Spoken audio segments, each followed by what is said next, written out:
সকসাদ হরিতেন সমস্ত্র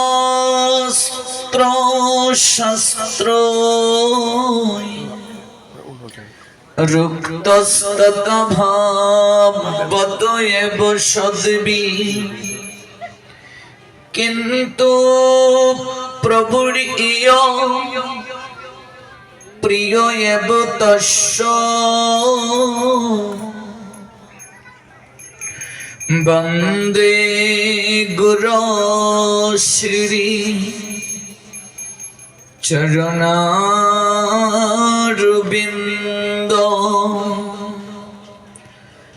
নমোমি বিষ্ণুপদায় রথপৃষ্ঠায় ভূতলে শ্রীমতে ভক্তি প্রপন্ন জ্যোতি স্বামীতি নমিনে নমো আচার্য পদায় দৈন্য ভূষণ মুকুট মনে গুরু করুণামৃতয়ে ক্ষমা ধৈর্য শিরোমণে নমোমে শ্রীমতে ভক্তি কুসুম শ্রমণায় বৈ বিষ্ণুপদায় দেবায় কৃপা বেদয়ে নম নমঃ শ্রী গৌর করুণামূর্তি কৃপা পূর্ণ কলেবর শ্রী ভক্তি কুসুম বন্দে রাধা কুঞ্জ নিবাসিন নমোমি বিষ্ণুপদায় কৃষ্ণ পৃষ্ঠায় ভূতলে শ্রীমতে ভক্তি সিদ্ধান্ত সরস্বতী নমিনে আনন্দ লীলাময় বিগ্রহায় হেমাব দিব্যচ্ছবি সুন্দরায় তস্मै মহাপ্রেম রস প্রদায় চৈতন্য চন্দ্রায় নমো নমস্তে বন্দে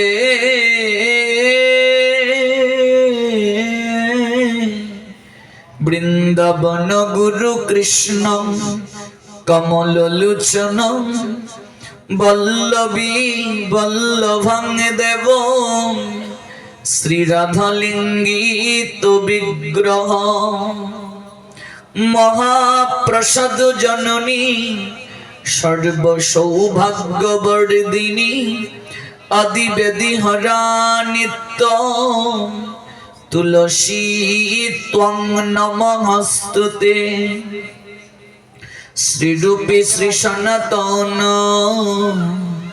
ভট্ট রঘুনাথ শ্রীজীব গোপাল ভট্ট দাস রঘুনাথ এই ছয় গোসাইরি করি চরণ বন্দ যাহা ঘতে বিঘ্ন নাশ অভিষিত পুরম এই ছয় গোসাই যা মুই তারু দাস তার সবার পদরে নমর পঞ্চগ্রাস তাদের চরণ সেবী ভক্ত শনিবাস জনমে জনমে মোর এই অভিলাষ এই ছয় গোসাই প্রভু মুরি করু দয়া চরণে শরণ নিলাম দাও পদ ছায়া এই ছয় গোসাই যাবে ব্রজ কৈলাবাস রাধা কৃষ্ণের নিত্য লীলা করিল প্রকাশ মনের আনন্দে বল হরি ব্রজ বৃন্দাবন। শ্রী গুরু বৈষ্ণব পদে মজাইয়ম। শ্রী গুরু বৈষ্ণব পদ পদ্ম করিয়াস নাম সংকীর্তন কহে শ্রী নরোত্তম দাস। জয় শ্রী কৃষ্ণ চৈতন্য দয়াল প্রভু নিত্যানন্দ। শ্রী অদ্বৈত গদাধর শ্রীবাসাদি শ্রী গৌর ভক্ত বৃন্দ। হরে কৃষ্ণ কৃষ্ণ কৃষ্ণ হরে হরে, হরে রাম রাম রাম হরে হরে। হরে কৃষ্ণ কৃষ্ণ কৃষ্ণ হরে হরে, হরে রাম রাম রাম হরে হরে। হরে কৃষ্ণ কৃষ্ণ কৃষ্ণ হরে হরে, হরে রাম রাম রাম হরে হরে। বিশ্ব শান্তি এবং সর্বজীবের মঙ্গল কামনায় শ্রী শ্রী তারক ব্রহ্ম মহানাম যজ্ঞ অনুষ্ঠানের প্রারম্ভিকায় দুদিন ব্যাপী অপ্রাকৃত শ্রীমদ্ ভগবত গীতার আলোকে তত্ত্ব সুধামৃত আস্বাদন করার যে গুরু দায়িত্ব আমার উপর অর্পণ করা হয়েছে, তারই ধারাবাহিকতায় আজ দ্বিতীয় রজনী আজকের এই অপ্রাকৃত ভগবানের কথামৃত আস্বাদনের আকিঞ্চনে বহুদূর দূরান্ত থেকে যারা উপবেশন করেছেন বাংলাদেশের নরসিংদী জেলার ভগীরথপুর গ্রামস্থ শ্রীবাস অঙ্গনে,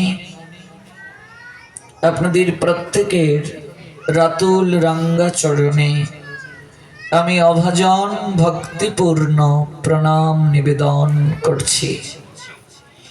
গতকাল যে স্থলে ভগবানের কথার বিশ্রাম টেনেছিলাম, আজ সেখান থেকেই পুনরায় শ্রবণ করব। আমরা যেটুকু সময় ভগবানের কথা শ্রবণ করব, সেই শ্রবণ যেন আমাদের কায় মনোবাক্যে হয়। আমরা শ্রবণ করেছিলাম গতকাল যে ভগবানের এই দিব্য কথামৃত জগতের বুকে যারা প্রচার করে বেড়ায়, অষ্টাদশ অধ্যায় মোক্ষ যুগের 68-69 নম্বর শ্লোক থেকে ভগবান নিজ মুখে বলছেন, এই জগৎ সংসারে তার থেকে প্রিয় আর কেউ নেই ভগবানের, এমনকি তার থেকে প্রিয় আর জগতে কেউ হবেও না।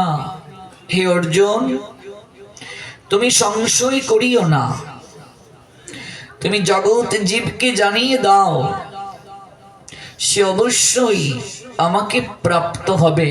ইয়া ইমাম পরমং গুহ্যম মদ্ভক্তিষু অবিদাস্যতি ভক্তি ময়ি পরাম কৃত্তা মামেব অশ্বতি অসংশয়।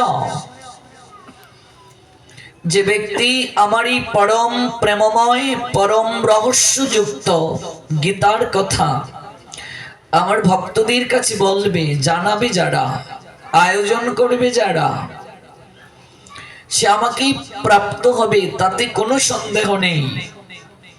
নচ তস্মাৎ মনুষ্যেষু কশ্চিৎ মে প্রিয়কৃত্তমঃ ভবিতা ন চ মে তস্মাৎ অন্য প্রিয়তর ভুবি। তার চেয়ে আমার প্রিয় জগতে আর কেউ নেই, এবং পৃথিবীতে তার থেকে আমার প্রিয়তর কেউ হবেও না। যারা আমার এই দিব্য কথা রহস্যযুক্ত পরম গোপনীয় তত্ত্ব জগতের বুকে প্রচার করে। কারণ এই তত্ত্ব, এই জ্ঞান সকল জ্ঞানের রাজা। রাজা যদি কারো হয়ে যায়, রাজত্ব আপনা থেকেই হয়ে যায়। কোন নারীর স্মৃতিতে যখন কোন পুরুষ সিঁদুর দান করে, সিঁদুরের অধিকারে সেই নারী সেই পুরুষের সকল কিছুতেই অধিকার প্রাপ্ত হয়ে যায়। তেমনি ভাবে এই জ্ঞান সকল জ্ঞানের রাজা। রাজা যদি কারো হয়ে যায়, রাজত্ব আপনা থেকেই হয়ে যায়। জড় জগতের সকল জ্ঞান মৃত্যুর সঙ্গে সঙ্গে এক সময় বিনষ্ট হয়ে যাবে, কিন্তু ভক্তি যুগের যে অনুশীলন, যে জ্ঞান কোনোদিন নষ্ট হবে না। প্রমাণ আছে কি? নিশ্চয় আছে। নইহ অবিক্রম নাশ অস্তি প্রত্যবায় ন বিদ্যতে। ভগবান বলছেন শ্রীমদ্ ভগবদ গীতার 2য় অধ্যায়ের 40 সংখ্যক শ্লোকে, স্বল্পম অপি অস্য ধর্মস্য ত্রায়তে মহৎ ভয়াৎ।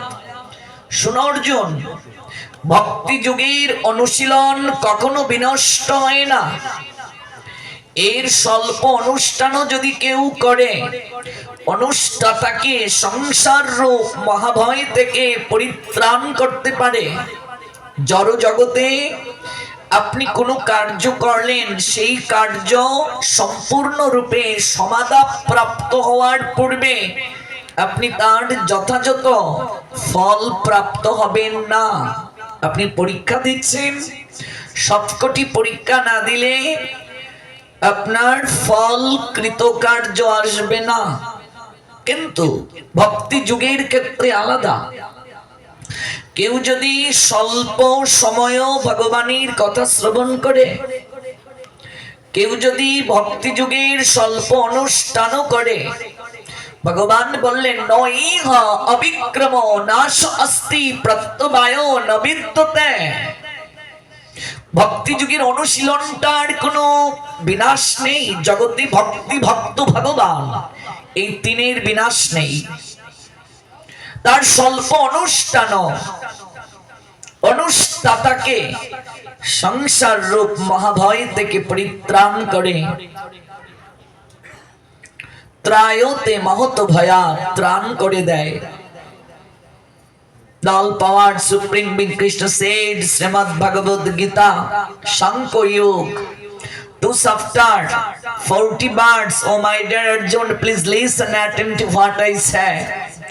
In this endeavor there is no loss or diminution, and a little advancement on this path can protect one from the most dangerous type of fear. ভক্তি যুগের অনুশীলনটা কোনোদিন বিনাশ হয় না। অজামিল শ্রীমদ্ ভাগবত থেকে আমরা দেখতে পাই, প্রথম জীবনে সাধু সেবা করেছে, সে বেদ অধ্যয়ন করেছে, ভক্তি যাজনে মনকে অবিরত উৎসর্গ করে রেখেছে। কিন্তু একদিন যজ্ঞের জন্য কাষ্ঠ সংগ্রহ করতে সে জঙ্গলে গিয়েছিল। সেখানে গিয়ে এক গণিকাকে বস্ত্রহীন অবস্থায় দেখে তার চিত্তে কামনা জাগ্রত হয়ে যায় এবং সেই গণিকাকে প্রাপ্তির জন্য সে অপেক্ষা করতে থাকে। মনে রাখবে, নরকের 3টি দরজা। সর্বপ্রথম দরজাই হচ্ছে কাম। যতদিন পর্যন্ত আমরা ইন্দ্রিয় সংযমে নিজেকে তৎপর করতে না পারব, ততদিন যাবৎ জড় জগতে, এমনকি চিন্ময় জগতে, কোনো জগতে আমরা সুখী হব না। যতদিন পর্যন্ত জীবে দয়া পোষিত না হবে ততদিন পর্যন্ত নামে রুচি আসবে না। যতই জপের গুটি টানি লাভ হবে না। জীবে দয়া নামে রুচি বৈষ্ণব সেবন শ্রীমান মহাপ্রভুর শিক্ষা। ইহা হতে ধর্ম আর নাহি সনাতন। তো জীবের প্রতি দয়া পোষণ, এখানে দুটি তত্ত্ব। প্রথম তত্ত্বটা কি? এক বিন্দু বীর্যের মাঝে লক্ষ লক্ষ জীব রয়েছে। কেউ যদি শাস্ত্র নিয়ম ব্যতি রেখে জীব হিংসা করে অর্থাৎ ব্রহ্মচর্য ব্রত পালন না করে, তাহলে সে অনন্তকাল হরিনামের গুটি টানুক, নামে কোনোদিন তার রতি আসবে না। রতি শব্দের অর্থ কি? অনুরাগ। অনুরাগ আসবে না। কলিযুগের মানুষের এত আয়ু কমছে কেন? সত্যযুগে মানুষ 1,00,000 বছর জীবন ধারণ করতে পারত, আয়ু ছিল 1,00,000 বছর। সত্যযুগের পর ত্রেতা যুগ এলো, ত্রেতা যুগের আয়ুষ্কাল ছিল 10,000 বছর মানুষের, আর যুগের আয়ু ছিল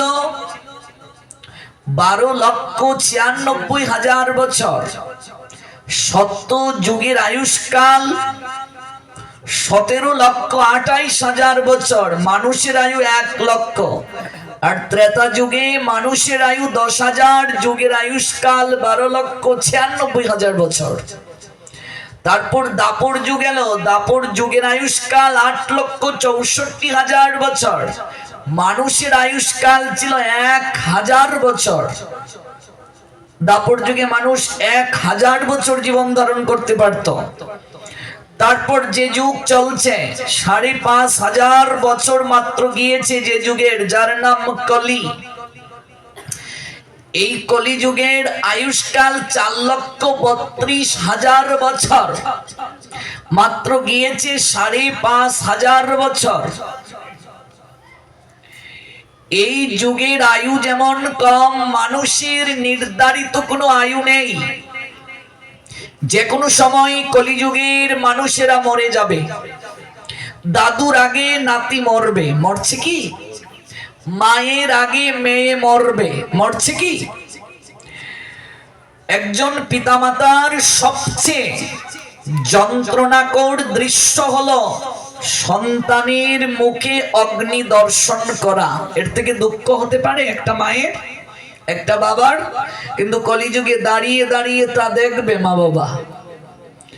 কলি শব্দের অর্থ অফুটন্ত, অপ্রকাশিত। ভক্তি, জ্ঞান, বৈরাগ্য এই যুগে প্রকাশিত হয় নাই, সবই ঘুমন্ত, নিদ্রিত। এই কলি সর্বদা বিপথে ধাবিত করবে আমাদেরকে। কলি শব্দের আরেকটা অর্থ হচ্ছে অন্ধকার, অজ্ঞানতা, মায়া। কলি মানে ভক্তি প্রতিপালনের বিপরীত শক্তি। এই যুগে মানুষ অন্নগত প্রাণ, যোনিগত মন, তাদের নির্ধারিত কোনো আয়ু নেই। যে কোনো সময় কলিযুগের মানুষেরা মরে যাবে। এই বেশ আসন থেকে আমি উঠতে পারবো কিনা তার কোনো নিশ্চয়তা নেই। আপনি বাড়ি ফিরে যেতে পারবেন কিনা তার কোনো নিশ্চয়তা নেই। না আছে কি? যদি চোখটা খুলে রাত্রে ঘুমিয়েছেন তাহলে আপনার জীবনে সকাল, নইলে আপনার আমার জীবনে পরকাল। এই কলিযুগে মানুষের আয়ু এত কমছে কারণ কলিযুগের মানুষেরা সবচেয়ে বেশি ভোগী। এই যুগে মানুষেরা বীর্যকে অধিক পরিমাণে ক্ষয় করছে নির্ধারিত সময়ের পূর্বে, শাস্ত্রের নিয়ম ব্যতি রেখে। যার কারণে ওদের আয়ু দিন থেকে দিন কমে যাচ্ছে।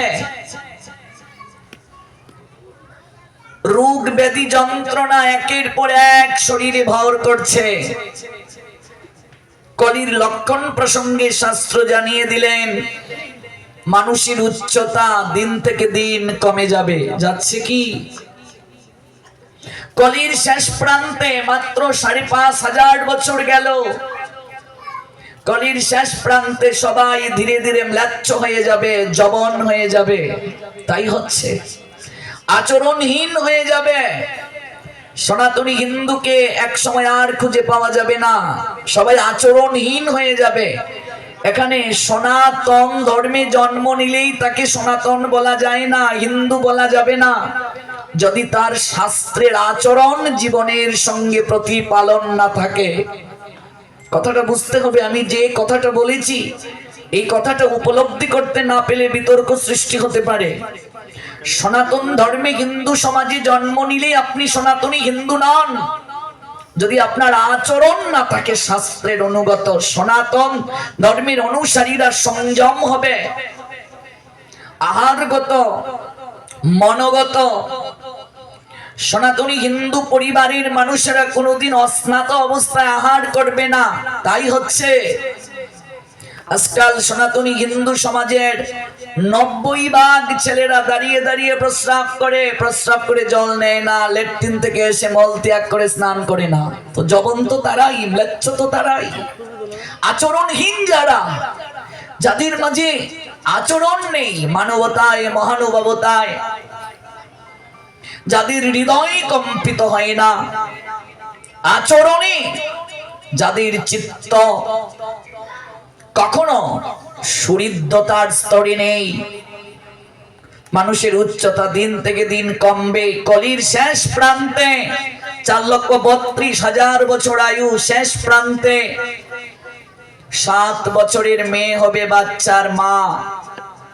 মেয়েদের শারীরিক সমস্যার সময় আরো এগিয়ে আসবে কলিযুগে। ৯ বছরের ছেলে হবে বাচ্চার বাবা। গুগল সার্চ করে দেখবেন, পাশ্চাত্যের অনেক দেশে ৯ বছরের, ১০ বছরের বাচ্চা সিজারির মাধ্যমে অলরেডি মা হয়ে গেছে। মানুষ রাস্তাঘাটে পশুর মতো যৌন সঙ্গম করবে, গ্রন্থ আদি পুড়িয়ে দেবে, সাধুকে ধরে ধরে মারবে, ধর্ম প্রতিপালন করতে পারবে না, উলুধ্বনি দিতে পারবে না, কীর্তনাদি করতে পারবে না। কলির তাণ্ডবে অসুরদের করাল গ্রাসে চারিদিকে এখনই লক্ষণ প্রকাশ পাচ্ছে। তারপর ধ্বংস হবে। There is a decline in religious practice or descendant of Bharat and the predominant rise of religion. At that time I descend myself to deliver the pious and to annihilate the miscreant as well as establish the principle of religion. Say Almighty Creator Krishna, Srimad Bhagavad Gita, 4th chapter, Gyan Yoga, 7 and 8 verse. তখনই ভগবান বলছেন, আমি নিজেকে অবতীর্ণ করব, আবির্ভূত হব। আমি আবির্ভূত হয়ে কি করব? দুষ্কৃতিকারী যারা, তাদেরকে আমি বিনাশ করব, ধর্মকে আমি সংস্থাপন করব, সাধুকে আমি পরিত্রাণ করব। একজন প্রশ্ন করেছিলেন যে সনাতন যদি চিরন্তন হয়, হিন্দুদের সংখ্যা কমছে কেন? এখন তো বিনাশের সময়, এখন তো কমবে, আরো কমে যাবে। শাস্ত্রেই তো আছে, ভবিষ্য পুরাণ থেকে শুরু করে সব জায়গাতেই তো আছে। সব কমে যাবে, না হলে বিনাশ হবে কি করে? আবার নতুন যুগের সৃজন কি করে হবে?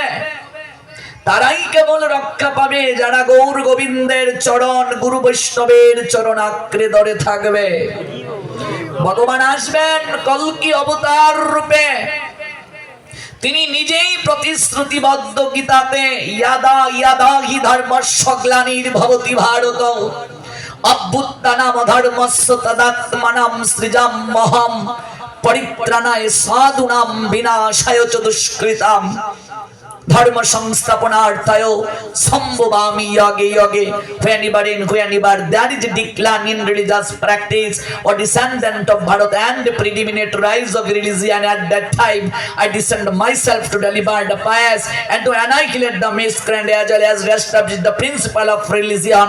I myself appear millennium after millennium, said all power supreme Krishna, Srimad Bhagavad Gita, 4th chapter, Gyan Yoga, 7 and 8 verse. Joda joda dharmer গ্লানি হইবে সংসারে, হে ভারত বিশ্বভার লঘু করিবারে অধর্মের অভ্যুত্থান আর ধর্মগ্লানি হলে আত্মার সৃজন করি দেখো এ সকলে সাধুদের পরিত্রাণ দুষ্কৃতিকারীর বিনাশ যে করবে অধর্মতার করি সর্বনাশ আর ধর্ম স্থিতি অর্থ করিতে পালন যুগে যুগে আসি আমি মানসে বচন তাই ভগবান দুষ্কৃতিকারীদের বিনাশ করার জন্য ধর্মকে সংস্থাপন করার জন্য সাধুকে পরিত্রাণ করার জন্য যুগে যুগে তিনি অবতীর্ণ হবেন তাই ভগবান আসবেন কল্কি অবতার রূপে আবার নতুন করে সৃজন হবে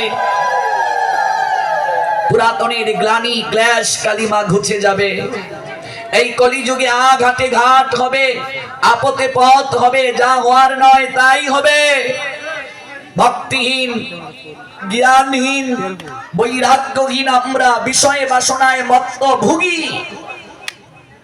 যে যত ভুগি সে তত রোগী ভুগটা যত মাত্রা বেড়ে যাবে মানুষের রোগ ব্যাধি শরীরে তত বাসা বাঁধবে আর ধীরে ধীরে সে যন্ত্রণা দগ্ধ হয়ে মৃত্যুর কোলে ঢলে পড়বে এজন্য বিবাহ করার অর্থ ভোগের লাইসেন্স দেয়া নয় একটা শাস্ত্র আমাদেরকে বিশেষ নিয়ম বেঁধে দিয়েছে এই বিষয়গুলো কেউ এখন আর জানার চেষ্টা করে না উপলব্ধি করার চেষ্টা করে না যে জীবন তো একটাই খাও দাও ফুর্তি করো না রে ভাই এইভাবে কদিন চলবে ইন্দ্রিয় কদিন সাপোর্ট করবে চলিতে চরণ চলে না দিনে দিনে অবশ্যই আগের বাহাদুরি আমার গেল কই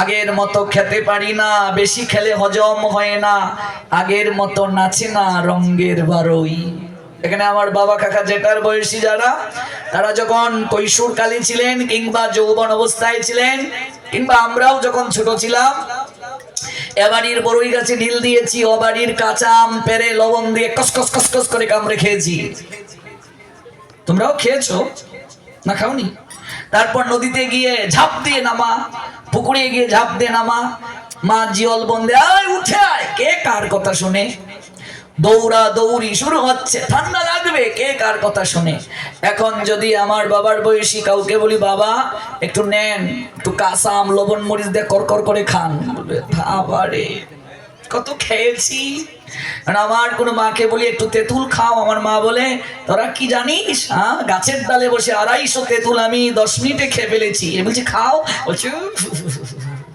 চলিতে চরণ চলে না দিনে দিনে অবশ হই আগের বাহাদুরি আমার গেল কই আগের মতো খেতে পারি না বেশি খেলে হজম হয় না আগের মতো নাচে না রঙের বারো এই মন বারোই আর আগের মতো নাচে না এবার যেতে পারলেই বাঁচি আশীর্বাদ করবেন বাবাজি যেন সুস্থ শরীরে যেতে পারি সুস্থ শরীরে যাওয়ার কার্য করেছো সুস্থ শরীরে যাবে ভগবানের নাম নিয়ে যেন যেতে পারি এত সহজ ভগবানের নাম নিয়ে যাওয়া হ্যাঁ আটার ব্যবসায়ী দুপুরবেলা নিজের চোখে দেখা ঘুমাতে এসেছে একটু রেস্ট নেবে দুপুরবেলা খেয়ে দে 1 ঘন্টা ঘুমিয়েছে ঘুমের ঘুরে সে কয় 10 কেজি আঠা দে 10 কেজি আঠা দে বুঝলে সারাদিন আটার ব্যবসা করতে করতে মন হয়ে গেছে আঠা ভাবনাময় ঘুমাতে এসেছে 1 ঘন্টা দুপুরে ঘুমের ঘুরেও আঠা বিক্রি করে ওই লোকটা মরার সময় ভগবানের চিন্তা করবে না আঠার বস্তার চিন্তা করবে আর গীতায় গোবিন্দ বলছেন মৃত্যুকালে মানুষ যে চিন্তা নিয়ে দেহ রাখে ওই চিন্তায় তার দেহ পরের জীবনে গতি প্রাপ্ত হয় ভরত মহারাজ হরিণের বাচ্চার কথা চিন্তা করে দেহ রাখলেন কি হয়ে জন্ম নিলেন হরিণ তো যাওয়ার কার্য যা করা প্রয়োজন তা কোনোদিন করব না সাধু বৈষ্ণব গুরুদেবের কথা মানব না একটু ভাগবতে গিয়ে বসবো তারও সময় নেই সকাল দুপুর সন্ধ্যা 3 বেলা একটু প্রার্থনা করব গোবিন্দের প্রতি কৃতজ্ঞতা জ্ঞাপন করব এই সময়টাও নাই আর সুস্থ শরীরে যেন যেতে পারি এত সহজ? হ্যাঁ, জীবন যদি এত সহজ হতো, জীবনের রূপরেখা যদি এত সহজ হতো, তাহলে কেন বলা হয় জীবন বড় যন্ত্রণাময়? কে সুখী বলুন তো? আপনাদের এই থানায় কে সুখী? আমি তো 64 জেলায় ঘুরলাম, কাউকে সুখী পেলাম না। আপনাদের এই মাধবদী থানায় সুখী কে? একটু যদি কৃপা করে হাত তুলেন, আপনার একটু চরণ ধুলি নিয়ে এই দাস ধন্য হতাম। আছেন কি যে আপনি সুখী? আপনার কোনো দুঃখ নেই, শরীরে কোনো রোগ ব্যাধি যন্ত্রণার দুঃখ নেই, সংসারে কোনো দুঃখ নেই, আপনার মতো সুখী কেউ নেই। আছেন কি? হ্যাঁ, কাউকে পেলাম না। কি করে সুখী আপনি? এই শরীর তো আপনাকে সুখী রাখছে না। শৈশবে এক রকম, কৈশোরে আরেক রকম, যৌবনে আরেক রকম, বৃদ্ধকালে আরেক রকম, প্রতিনিয়ত এই শরীর পরিবর্তন হচ্ছে। মানুষ সবচেয়ে বেশি এই শরীরকে সময় দেয়, অর্থ সবচেয়ে বেশি এই শরীরের পশ্চাতে ব্যয় করে। আর যারা এই শরীর দেখিয়ে অর্থবিত্ত বৈভব ইনকাম করে, নায়ক নায়িকা যারা, ওরা জীবনের সর্বোত্তম অর্থটা শরীরের জন্য ব্যয় করে, সার্জারি করে, শরীরের লাবণ্যতা উজ্জ্বলতা টিকিয়ে রাখতে চায়, বৃদ্ধ হতে চায় না। যদি যৌবন টিকিয়ে রাখার কোনো মেডিসিন পাওয়া যেত, আমার মনে হয় সেই ফার্মেসিতে বেশি লাইন ধরতো মানুষ। প্রতিটা মুহূর্তে সংকেত দিচ্ছেন প্রকৃতি আমাদেরকে। চুলে পাক ধরছে, দাঁত পড়ছে, যদি কেউ বলেন না আমি সংকেত মানবো না, চুলে পাক ধরলে কি হয়? কলপ দিয়ে দেব, লাভ হবে না। কদিন দিয়ে রাখবে কলপ? দাঁত পড়ে গেলে কি হয়েছে? দাঁত আরেকটা লাগাবো, লাভ নেই। দুটো জিনিসকে কোনোদিন লুকিয়ে রাখা যায় না, এক বয়স আর ভালোবাসা। লুকিয়ে রাখা যায় না। প্রতি মুহূর্তে সংকেত দিচ্ছে আমাদেরকে এই শরীর যে বেশি দিন আর থাকার জায়গা নাই। অতিথিশালায় যে এসেছো, বেশি দিন আর থাকার তোমার সময় নাই। আয়নায় একটু তাকান, নিজের চেহারাটা দেখুন। প্রত্যেকেরই দেখা উচিত। আমিও দেখি, আমিই তো ভাবি আমার অর্ধেকের বেশি চলে গেছে। জানি না আপনাদের হয়তো আমার থেকে অনেক রূপ লাবণ্য আছে, আপনাদের হয়তো মনে হয় না, কিন্তু আমি দর্পণে যখন তিলক দেই, দর্পণে তাকাই, মনে হয় অর্ধেকের বেশি তো চলে গেল। যে কারণে গোবিন্দ পাঠালেন, কিছুই তো করা হলো না। প্রতিটা মুহূর্তে মুহূর্তে সংকেত দিচ্ছে এই শরীর। এজন্যই বাউল কবি জানালেন, চলিতে চরণ চলে না, দিনে দিনে অবশ্যই আগের বাহাদুরি আমার গেল কই। আগের মতো খেতে পারি না, বেশি খেলে হজম হয় না, আগের মতো নাচে না রঙ্গের বারোই। চলার গতি কমিতেছে, চুকের জ্যোতি কমিয়াছে, মন বলে চশমা লই। চশমা দিয়েও দেখি না, আগের মতো আর অক্ষর দেখি না। হ্যাঁ, ভুল বলছি মা? যে সিংহের গর্জনে বনের পশুরা ভয়ে কম্পিত হতো, ওই সিংহটাও যখন বৃদ্ধ হয়ে যায়, তার চোখের সামনে হরিণের বাচ্চা তিরিং বিরিং করে লাফিয়ে লাফিয়ে যায়, শিকার করার ক্ষমতা নাই। এই যে যৌবন পেলে কিসের জন্য? এই যে শরীরের রূপ লাবণ্য পেলে কার জন্য? কার সেবায় লাগানোর জন্য? ভগবান সতর্ক করে দিলেন, দেহিন অস্মিন ইয়াতা দেহে কৌমারম যৌবনম জড়া তথা দেহান্তর প্রাপ্তি ধীরস্তত্র নমুয়াতি। গীতার 2য় অধ্যায়ের 13 নম্বর শ্লোক। The all-powered Supreme Being Krishna said, Srimad Bhagavad Gita 2 chapter, Shankha Yug 13 verse, as the embodied soul continuously passes in this body from boyhood to youth to old age, the soul similarly person into another body at death. A super person is not bewildered by such a change. Parameshwar Bhagavan Krishna বললেন, অর্জুন, দেহির দেখো যেভাবে কৌমার যৌবন জরার মাধ্যমে তার রূপ পরিবর্তন করে চলে, মৃত্যুকালে দেহি মানে আত্মা একটা দেহ ছেড়ে আরেকটা দেহে যায়। যারা স্থিত প্রজ্ঞ ব্যক্তি, পণ্ডিত ব্যক্তি যারা, তারা কখনো এই পরিবর্তনে বিহবল হয় না। এ সুপার পারসন অর্থাৎ স্থিতপ্রজ্ঞ ব্যক্তি ইজ নট বিউইল্ডার্ড, বিহবল হয় না, চিন্তিত হয় না বাই সাচ চেঞ্জ, এই পরিবর্তনটায় ওরা জানে এটা প্রকৃতির নিয়ম। এই শরীর প্রাপ্তি কৃষ্ণ সেবার জন্য, এই জীবন প্রাপ্তি ভগবানের সেবার জন্য, এই মনুষ্য জীবন প্রাপ্ত হয়েছি গোবিন্দ সেবায় আত্মনিয়োগ করে আসা যাওয়ার চক্রবুহ থেকে বের হয়ে আসব, চিরকালের জন্য নিত্য দেখে যাব। এই দেহটা পচা দেহ, এই দেহ যতদিন থাকবে রোগ ব্যাধি যন্ত্রণা থাকবে, সাধকেরও থাকবে, বৈষ্ণবেরও থাকবে, গুরুদেবেরও থাকবে, নাস্তিকেরও থাকবে, আস্তিকেরও থাকবে, সবারই থাকবে। এই শরীরটা পচা, ওই পচা শরীর দ্বারা ঈশ্বর আরাধনা করে নিত্য শরীরে যাওয়া, খণ্ড অখণ্ডের সঙ্গে মিলিত হবে। নদী নালা খাল বিল সকল কিছুর জলের সার্থকতা সমুদ্রের সঙ্গে মিলিত হওয়া, জীবাত্মার সার্থকতা পরমাত্মার সঙ্গে মিলিত হওয়া। সাধকের একটাই সার্থকতা, সে যখন তার সাধনা করে ভগবানের অহৈতুকী কৃপায় অবিস্নাত হবে, এটাকেই বলে রাস, এটাকেই বলে অভিসার, এটাকেই বলে ভক্ত ভগবানের মিলন। যে মিলন হলে আর আসা যাওয়া হয় না, আসা যাওয়া বারণ হয়, চক্রবুহ থেকে নিষ্কৃতি প্রাপ্তি হয়। এই পৃথিবী এটা অমল সত্যের উচ্চারণ, যার নাম হচ্ছে মৃত্যু। মৃত্যু থেকে কেউ পালিয়ে বাঁচতে পারবে না। অতীতে অসুরেরা চেষ্টা করেছিল পালিয়ে বাঁচার জন্য, রাবণ চেষ্টা করেছিল, কুম্ভকর্ণ চেষ্টা করেছিল, হিরণ্যকশিপু হিরণ্যাক্ষ চেষ্টা করেছিল, শিশুপাল দন্তবক্র কংস জরাসন্ধ। যুগে যুগে প্রত্যেক অসুরদের সাধনার একটাই উদ্দেশ্য ছিল, ওরা মরতে চায় না, ওরা ভোগ চায়, ওরা যৌবন দীর্ঘস্থায়ী করতে চায়।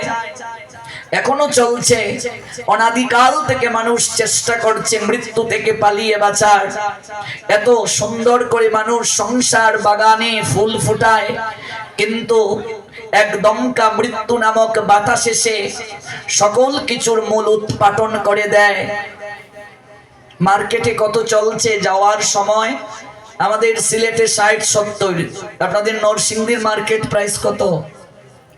90, 120, কত যাওয়ার সময় কত চলছে? 50-60 না 80-90, সব জায়গাতে একই প্রাইস, একই মার্কেটের রেট। 60-70 মাঝে সবাই চলে যাচ্ছে। 90 উপরে খুব কম সংখ্যক লোক আছে, জানি না এখানে 80 উপরে কেউ আছেন কিনা। 90 উপরে কেউ নেই, 100 তো খুব বিরল। তাহলে মার্কেটে যদি রেট 70 চলে থাকে, যাদের বয়স 60 হয়ে গেছে আর কদিন, গৌর প্রেমানন্দে, যাদের বয়স 50 হয়ে গেছে আর কদিন। 50 হওয়া যাওয়া মানে হলুদ সিগন্যাল, হলুদ কার্ড দিয়ে দেয়া। কজন হলুদ কার্ড পেলাম? খেলার মাঠে হলুদ কার্ড কখন দেয়া হয়? সিগন্যাল, সতর্ক হয়ে যাও। তাতেও যদি কেউ না হয়, রেড সিগন্যাল দিয়া যা, বের হয়ে যা, আউট অফ ডেভিলস, বের হয়ে যাও। সতর্ক প্রতি মুহূর্তে প্রকৃতি দিচ্ছে আমাদেরকে, প্রকৃতি প্রতি মুহূর্তে মুহূর্তে দিচ্ছে। অর্থ বিত্ত বৈভব দ্বারা বাঁচা সম্ভব নয়। কত কষ্ট করে রে মন কইরাছ ঘর বাড়ি, সেদিন আগুনে পুড়বে না মাথা, মারবে বাঁশের বাড়ি, রইল রে তোর সাধের ঘর বাড়ি। যে ছেলেটি প্রথম তোমায় ডেকেছিল পিতা, শ্মশান ঘাটে সেই ছেলেটি জ্বালবে রে তোর চিতা। কয়েক ঘন্টার আগুনে ধাউ ধাউ করে অহংকার জ্বলবে, আর এই দেহের গতি ছাই। অর্থ দ্বারা, সম্মান দ্বারা, প্রতিপত্তি দ্বারা আপনি যে ধর্মের অনুসারী হন না কেন, মৃত্যু থেকে পালিয়ে বাঁচতে পারবেন না, সম্ভব নয়। প্রত্যেককেই বিচারের কাঠগড়ায় গিয়ে দাঁড়াতে হবে।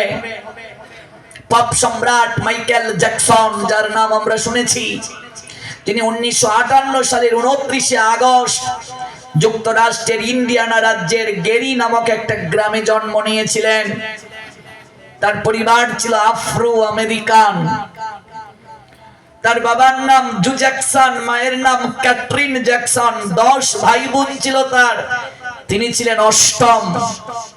এই মাইকেল জ্যাকসন, যিনি এত বড় সেলিব্রিটি, এত বড় পপ সম্রাট, আজ পর্যন্ত তার কোনো রেকর্ড কেউ ভাইলেট করতে পারেনি।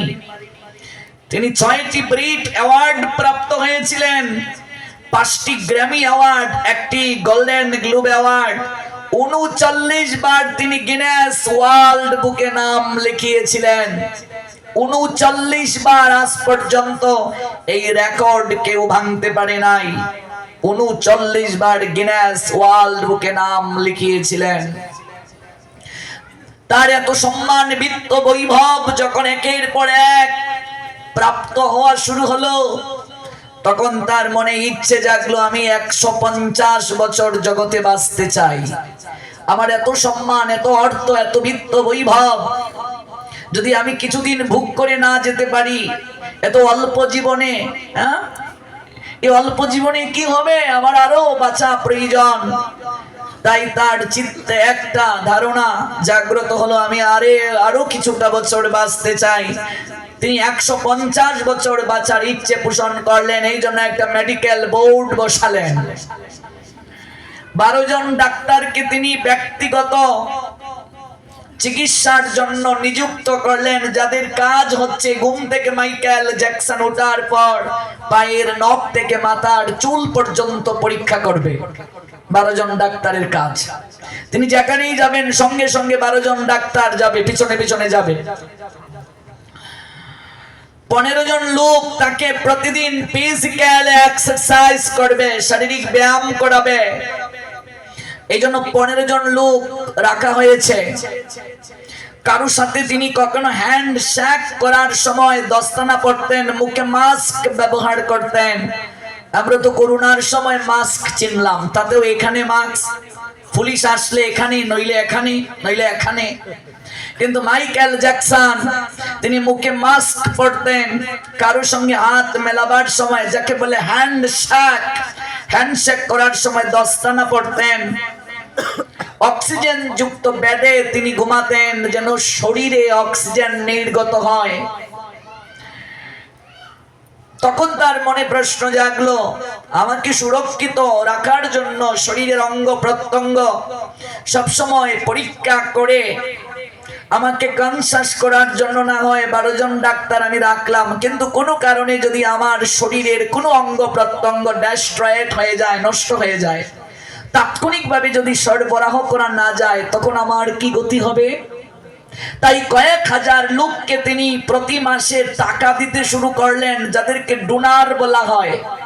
যে কোনো মুহূর্তে যদি তার কিডনি নষ্ট হয়ে যায়, চোখ নষ্ট হয়ে যায়, ফুসফুস নষ্ট হয়ে যায়, শরীরের কোনো অঙ্গ যদি বিকল হয়ে যায়, সঙ্গে সঙ্গে যেন এগুলো সরবরাহ করা যায়। এই জন্য কয়েক হাজার লোককে তিনি বেতন ভুক্ত করালেন, যারা ডোনার রূপে শরীরের কোনো অঙ্গ প্রত্যঙ্গ নষ্ট হয়ে গেলে তারা এগুলো সরবরাহ করবে। বাঁচতে চান কত বছর? 150 বছর, 150 বছর বাঁচার ইচ্ছে পোষণ করছেন। 2009 সাল 25শে জুন জন্ম নিয়েছিলেন। 1958 সালের 29শে আগস্ট। 2009 থেকে 1958 যদি আমরা বাদ দেই, থাকে মাত্র 50 বছর। Only 50 years that time the Michael Jackson's man switched off once upon a time. Man switched off. 50 বছর যখন তার বয়স, ভগবান তার মেইন সুইচ বন্ধ করে দিয়ে দিলেন। সঙ্গে সঙ্গে 12 জন ডাক্তার পরীক্ষা করতে শুরু করে দিল। লস অ্যাঞ্জেলস ক্যালিফোর্নিয়ার সকল ডাক্তারদেরকে এনে, যুক্তরাষ্ট্রের সকল ডাক্তারদেরকে বসিয়ে মেডিকেল বোর্ড বসানো হলো। শত চেষ্টা করে আর মেইন সুইচ অন করা গেল না। রাখে হরি মারে কে? মারে হরি, রাখে কে? মাত্র 50 বছর বয়সে তার জীবন প্রদীপ নিভে গেল। আপনি অবাক হবেন, 2.5 মিলিয়ন লোক মাইকেল জ্যাকসনের অন্তিম যাত্রা লাইভে দেখেছিল। 2.5 মিলিয়ন ইকুয়াল 25 লক্ষ লোক, যা পৃথিবীর ইতিহাসে আজ পর্যন্ত এই রেকর্ড কেউ ভাঙতে পারে নাই। কত বড় সেলিব্রিটি! 25শে জুন 2009 3.15 PM উইকিপিডিয়া, টুইটার বন্ধ হয়ে গিয়েছিল।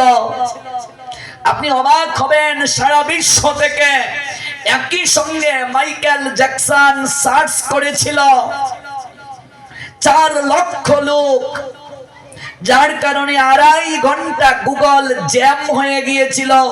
পৃথিবীর ইতিহাসে এই রেকর্ড আজও কেউ ভাঙতে পারেনি।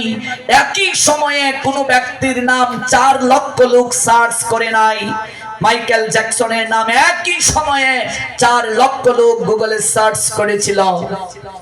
এই রেকর্ড আজ পর্যন্ত ভাঙতে পারেনি, যার কারণে 2.5 ঘন্টা জ্যাম হয়ে গেল। তার শেষকৃত্যের অনুষ্ঠান পৃথিবীর থেকে 300 কোটিরও বেশি সরাসরি টেলিভিশনে লাইভ দেখেছিল। পৃথিবীর ইতিহাসে এই রেকর্ড আজ পর্যন্ত কেউ ভাঙতে পারেনি। মরে গিয়েও তিনি রেকর্ড করে গেলেন। এত অর্থ, বিত্ত, বৈভব, সম্মান, 39 বার গিনেস ওয়ার্ল্ড বুকে নাম লেখিয়েও মৃত্যু থেকে তিনি পালিয়ে বেড়াতে পারলেন না। কেউ আছেন নাকি নরসিংদীতে এর থেকে বড় অর্থের মালিক? এখানে তো অনেক শিল্প এলাকার মানুষ, আপনারা বলুন, আছে নাকি? মাইকেল জ্যাকসনের থেকে আপনার সম্মান বেশি, অর্থ বেশি, বডিগার্ড বেশি, ডাক্তার সঙ্গে সঙ্গে ঘুরে? এটার মূল কথা হলো, এই উদাহরণের তাৎপর্য হলো, মৃত্যু আমাদের জীবনে অমল সত্য, চিরন্তন সত্য। মানুষ মৃত্যুর কথা কেউ চিন্তা করে না। এই সমাজ সংসারে এত অঘটন কেন জানেন? এত হানাহানি, মারামারি কেন জানেন? এত অনৈতিক কার্য কেন জানেন? এত বিপরীতমুখী আচরণ কেন জানেন? আমরা স্রষ্টাকে ভয় করি না। আমরা মরব যে, এটা মনে প্রাণে চিত্তে এখনো ধারণ করতে পারি নাই। ত্রিকালদর্শী মুক্ত মহামানব লোকনাথ ব্রহ্মচারী বাবা বলেছিলেন, মানুষ যদি প্রতিদিন মৃত্যুর কথা কিছুক্ষণ হলেও চিন্তা করত, সে কখনো অনৈতিক কার্য করতে পারত না। বল না সত্য? বারদি যারা গিয়েছেন দেখবেন বাবার আশ্রমের পিছনটায় শ্মশান। বারদির জমিদার বাবার অলৌকিক কার্য দেখে বাবাকে প্রণাম দিয়ে বলেছিলেন, বাবা আপনার জন্য আমি কি করব, কি সেবা করতে পারি, আপনার একটা বিশাল মন্দির বানিয়ে দেই। বাবা বললেন, ওরে আমি যা যাব আজ এখানে কাল ওইখানে, আমি মন্দির দিয়ে কি করব রে? বিষয় বাসনার মাঝে আমায় ডুবিয়ে দিস না, আমার এগুলো চাই না বাবা। কিছু আপনাকে না দিলে আমার মন যে শান্ত হবে না। বাবা তখন জমিদারের বারংবার অনুরোধের পর বললেন, ওই বেলগাছের তলটা আমায় দিয়ে দে। ও বাবা, এটা তো শ্মশান, এটা নিয়ে কি করবে? বাবা বললেন, ওরে মূর্খ, শ্মশানই তো প্রকৃত ভজনের জায়গা রে। মানুষ শ্মশানে যেতে চায় না, কিন্তু প্রকৃতি কাম ধরে শ্মশানে নিয়ে যায়। মানুষ মৃত্যুর কথা চিন্তা করে না রে, এজন্য তারা আপন মনে সংসার সাজায়। স্ত্রী, পুত্র, কন্যা, পরিবার পরিজন নিয়ে আনন্দে মাতোয়ারা হয়। কিন্তু ওরা ভুলে যায় রে, মৃত্যু নামক এক তীব্র ঢেউ সকল কিছুকে ভেঙ্গে দেয় রে। আশ্রয়পুরে মানুষ বুঝে না, উপলব্ধি করে না। শ্মশানে ভজনের স্থান স্থাপন করলেন দেবাদিদেব মহাদেব। তিনি বৈষ্ণবানাং ইয়াতা শম্ভু, বৈষ্ণবদের মাঝে তিনি প্রধান। তিনি এক বিশেষ তত্ত্ব, ধুতুরা ফুল তার প্রিয়, ব্যাঘ্র চর্ম তিনি পরিধান করেন। ত্রিশূল তার, তিনটা শূল, ত্রিশূল মানে তিনটা শূল, শূল মানে যন্ত্রণা, তিনটা যন্ত্রণার প্রতীক, আধ্যাত্মিক আদি ভৌতিক আদি দৈবিক, তিনটা গুণের প্রতীক, সত্য রজ তম। সারা শরীরে ভস্ম মাখেন তিনি, জগৎকে জানাচ্ছেন এই শরীরের গতি হলো ছাই, এত বাহাদুরি করিও না, এই শরীরের গতি ছাই। এই জন্য সারা শরীরে ছাই মেখে তিনি আছেন। শ্মশানটাকে ভজনের স্থান নিলেন, জগৎকে জানাচ্ছেন প্রত্যেকটা মানুষের শেষের ঠিকানাটা হলো শ্মশান, এখানে আসতে হবে। মানুষ যদি শ্মশানটায় একটু গিয়ে বসে, সঙ্গে সঙ্গে তার মাঝে বৈরাগ্য জেগে যায়। দেখবে ধার্মিক মুসলমানেরাও কবর জিয়ারত করে, কারণ কি? কবরে গেলে শেষের দিনের কথা মনে পড়ে, মানুষের মাঝে আখিরাতের চিন্তা আসে। আপনি যদি অধিক অহংকার করেন, একটু শ্মশানটায় গিয়ে বসুন, দেখবেন আপনার থেকে অনেক বিত্তশালী লোক এই জায়গায় ছাই হয়ে আছে। আমার থেকে অনেক বড় বড় পণ্ডিত শাস্ত্র জ্ঞানওয়ালা এই জায়গায় ছাই হয়ে আছে। অনেক সুন্দরী, অনেক সুন্দর, রূপবতী রূপবান, গুণবতী গুণবান, বংশমর্যাদার অধিকারী এই জায়গায় ছাই হয়ে আছে। কিসের তো অহংকার রে বাবা, কিসের বড়াই? দুদিনের সংসার, স্বর্গ মর্ত পাতাল জয়ী, দশমুণ্ড যার, সেই লঙ্কেশ্বরেরও পতন হলো, কেবল করেছিল অহংকার। আমরা মিছে বড়াই করি ভবে, দুদিনের সংসার। রাবণের থেকে অধিক তার পরিবারে কিংবা গোষ্ঠীতে লোক সংখ্যা আমাদের কেউ আছে? 1 লক্ষ পুত্র ছিল, 1.25 লক্ষ নাতি আছে নাকি কারো?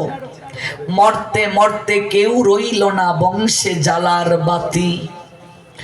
দুর্যোধনের 99 ভাই ছিল, আছে নাকি এই বাংলায় কারো গোষ্ঠীতে 100 ভাই? অনেকে ক্ষমতার দাপট দেখায়, আমাদের গোষ্ঠী বড়, লাঠির জোর বেশি। এই জমি দখল করা বাহাতের কাজ, এই বুঝে কথা বলবি। আমার দল এখন ক্ষমতায়, কিছু লাভ হবে না। মুহূর্তের মাঝে ভগবান ভিখারিকে রাজা বানিয়ে দিতে পারে, রাজাকে ভিখারি বানিয়ে দিতে পারে মুহূর্তের মাঝে। কিচ্ছু অহংকার করে লাভ হবে না। দুর্যোধন অহংকারের বশবর্তী হয়ে গোবিন্দকে বলেছিল, আমার লাঠির জোর বেশি, আমি সমঝোতা করব না, বিনা যুদ্ধে নাহি দেব সুচাগ্র মেদিনী। শুয়ের অগ্রভাগে যতটা মাটি ধরে ততটা মাটিও আমি যুদ্ধ ব্যতীত দেব না, আমার লাঠির জোর বেশি। গোবিন্দ গেলেন সন্ধির প্রস্তাব নিয়ে। দুর্যোধন, হ্যাঁ, রক্ত গঙ্গা বইবে কুরুক্ষেত্রে, কত নারী বিধবা হবে, কত সন্তান পিতৃ বিয়োগে আর্তনাদ করবে, শ্রীগাল কুকুর টেনে হিসড়ে নিয়ে যাবে কাটা মুন্ডুকে, লাশকে। দুর্যোধন পারবে তো সহ্য করতে? এখনো সময় আছে, যুদ্ধটা বন্ধ হওয়ার উপক্রম হবে, যুদ্ধটা বন্ধ করা সম্ভব। পাণ্ডবদের রাজত্বকে প্রত্যাগমন করে দাও, প্রত্যাবর্তন করো, ফিরিয়ে দাও তাদেরকে, পাণ্ডবদের রাজত্বকে ফিরিয়ে দাও। কৃপা করে একটু সামনে এগিয়ে আসুন ভক্তগণ, পিছনে অনেক ভক্তরা বসতে পারছেন না, একটু এদিকে আসুন মায়েরা, কৃপা করে, অনেক ভক্ত তো, একটু কৃপা করে এদিকে আসুন, তাহলে পিছনের ভক্তরা একটু বসতে পারবেন। পাণ্ডবদের রাজত্বকে প্রত্যাবর্তন করে দাও, ফিরিয়ে দাও। দুর্যোধন মানল না, মানে নাই দুর্যোধন। পরিশেষে আরেকটা প্রস্তাব দিলেন গোবিন্দ, দুর্যোধন, পাঞ্চাল কুমারী দ্রৌপদীর চরণ স্পর্শ করে তুমি যদি ক্ষমা চেয়ে নাও তাহলে যুদ্ধটা বন্ধ হয়ে যাবে, অন্তত এই কার্যটা করো। দুর্যোধন অহংকারের বশবর্তী হয়ে বলে উঠল, আমি কোন বেশ্যাকে স্ত্রী রূপে গ্রহণ করতে পারি, আমি কোন বেশ্যার চরণ স্পর্শ করে আমি নিজেকে পবিত্র জ্ঞান করতে পারি, কিন্তু আমি পাঞ্চাল কুমারীকে প্রণাম দেব না, ভ্রাতৃবধূকে প্রণাম দেবে না। কতটুকু অসভ্য হলে, কুলাঙ্গার হলে বাবার সামনে, গুরুদেবের সামনে, গুরুবর্গের সামনে ভ্রাতৃবধূর শাড়ি টানা যায়, ভাবুন। এই দায় কি কেবল দুর্যোধনের? এর পশ্চাতে কি তার মা বাপ দায়ী নয়? কৃষ্ণ দ্বৈপায়ন বেদব্যাস বলেছিলেন ধৃতরাষ্ট্রকে, ধৃতরাষ্ট্র, আজকের এই দুর্যোধনের এই লাম্পট্য ভাবের পশ্চাতে তুমি নিজে দায়ী। তুমি কেবল জন্মান্ধ নয়, তুমি কামান্ধ, তুমি স্নেহান্ধ, তুমি মোহান্ধ, তুমি বিষয় অন্ধ। কোনদিন তুমি তোমার সন্তানকে শাসন করো নাই। স্নেহ প্রয়োজন আছে মা, সন্তানকে স্নেহ করার প্রয়োজন আছে, কিন্তু মনে রাখবে অধিক স্নেহ সন্তানকে অসৎ করে তোলে, বিপরীতমুখী করে তোলে। স্নেহের সঙ্গে শাসনটাও দরকার। যেদিন থেকে সরকার শিক্ষকের হাত থেকে লাঠি তুলে নিল, ব্যাগ তুলে নিল, এক একটা কুলাঙ্গার জন্ম হচ্ছে। আমরা যে পরিমাণে মাইর খেয়েছি স্কুলে, 2003-এ আমি প্রধানমন্ত্রী কর্তৃক পুরস্কার পেয়েছি খালেদা জিয়ার কাছ থেকে। খালেদা জিয়া চিঠি দিয়েছেন স্বয়ং আমায়। ক্লাস 5-এ ট্যালেন্টের মাঝে আমি প্রথম স্থান অধিকার করেছি বাংলাদেশে। 2003 সাল, ক্লাস 5, প্রধানমন্ত্রী খালেদা জিয়ার কাছ থেকে আমি পুরস্কার পেয়েছি। চিঠি দিয়েছেন তিনি আমায়। আমার বাবা একজন মানুষ গড়ার কারিগর, একজন আদর্শ শিক্ষক। তিনি বলতেন, আমার সকল স্টুডেন্ট বৃত্তি পায়, তুই যদি না পাস তাহলে আমি সমাজে মুখ দেখাতে পারবো না। যে পরিমাণে মাইর খেয়েছি আমরা, আর আমি নিজের চোখে দেখেছি বাবা যে পরিমাণে সন্তানদেরকে, তার স্টুডেন্টরা সন্তান যেভাবে আদর করতেন, আমার থেকেও বেশি আদর করতেন, আর যে পরিমাণে মারতেন। আমরা তো কারেন্ট পাইনি, আমরা যেখানে জন্ম নিয়েছি হাওর অঞ্চল, লন্ঠন জ্বালিয়ে জ্বালিয়ে আমরা পড়তে যেতাম। সেদিন কারেন্ট পেলাম, তোমরা তো স্বর্গে থাকো। কমর জল ভেঙ্গে আমরা স্কুলে গিয়েছি। আমি যেখান থেকে প্রধানমন্ত্রীর পুরস্কার পেয়েছি, অজপড়া গ্রামের স্কুল, অজপড়া গ্রামের স্কুল।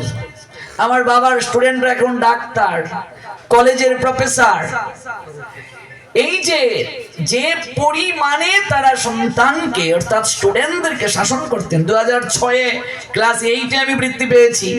আমার গণিতের যিনি শিক্ষক ছিলেন সুধীন্দ্রচন্দ্র জোয়ারদার, একটা ম্যাথ মিলেনি, যে পরিমাণে মেহগনি গাছের ডাল ভেঙে মেরেছিলেন, যদি বাড়িতে গিয়ে বলতাম আরো মাইর খেতাম। আর এখনকার অভিভাবক মায়েরা কোমরের মাঝে শাড়ি পেঁচিয়ে বলবে, সন্তানকে মারার অধিকার আপনাকে কে দিয়েছে? পাঠিয়েছি পড়াশোনার জন্য, মারবার জন্য পাঠিয়েছি। এই জন্য এক একটা কুলাঙ্গার হচ্ছে, কুলাঙ্গার হচ্ছে। শিক্ষা গুরুকে তো জানি কৃষ্ণের স্বরূপ, অন্তর্যামী ভক্ত শ্রেষ্ঠ, এই দুই রূপ। আমি আমার বাবাকে দেখেছি, শুধু নিজের সন্তান, গ্রামের মাঝে আমার বয়সী কোন ছেলে পিলে যাকেই পেয়েছে থাপ্পড় দিয়েছে, অভিভাবকরা কিছু বলতে পারেনি। ওরা গিয়ে দেখেছে সন্ধ্যাবেলায় যে কেউ পড়াশোনা করে না, ঝিমায়। আর এখনকার পড়াশোনা, এখনকার শিক্ষক শিক্ষিকা তারা ভাবেন সম্মানের সঙ্গে কোনো ক্রমে একটু অপশন নিলেই ভালো।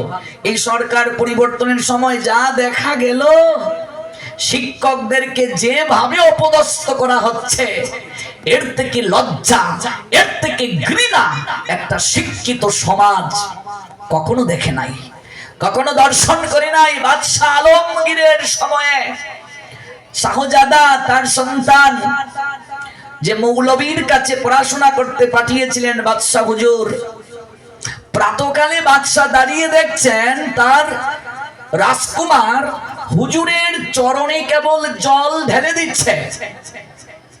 বাদশাহ আলমগীর দূর থেকে এই দৃশ্য দেখে পাইক দিয়ে হুজুরকে সংবাদ পাঠালেন দেখা করার জন্য। রাজসভায় হুজুরের জ্বর এসে গেল রাত্রিবেলা। বাপরে বাপ, সম্রাট সংবাদ দিয়েছে শাহজাদা যে আমার চরণে ঘটি দিয়ে জল ঢেলে দিয়েছে, নিশ্চয়ই এই সংবাদটা গিয়েছে সম্রাটের কাছে, আমার গর্দান যাবে।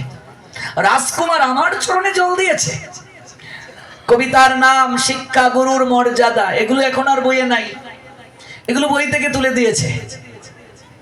আজকাল আমরা দল কানা, জাতি কানা, আমরা হলাম সরকার কানা, যে সরকার যায় এই সরকারের গুণ গায়। আমরা দল কানা, জাতি কানা, গোষ্ঠী কানা। মূল যে আদর্শ, মূল যে থিম, মূল যে মানবতা, মহানুভবতা, শিক্ষা, তা থেকে সরে গেলাম। মৌলভী হুজুর ভয় পেয়ে পেয়ে রাজসভায় গিয়ে আসনে বসলেন। মহারাজ, কোনো ভুল করেছে? হ্যাঁ, মারাত্মক আপনি ভুল করেছেন। আগে আমি আপনার নিকট আমার সন্তানকে পাঠালাম আদব শেখার জন্য। কি আদব শিখেছে হুজুর?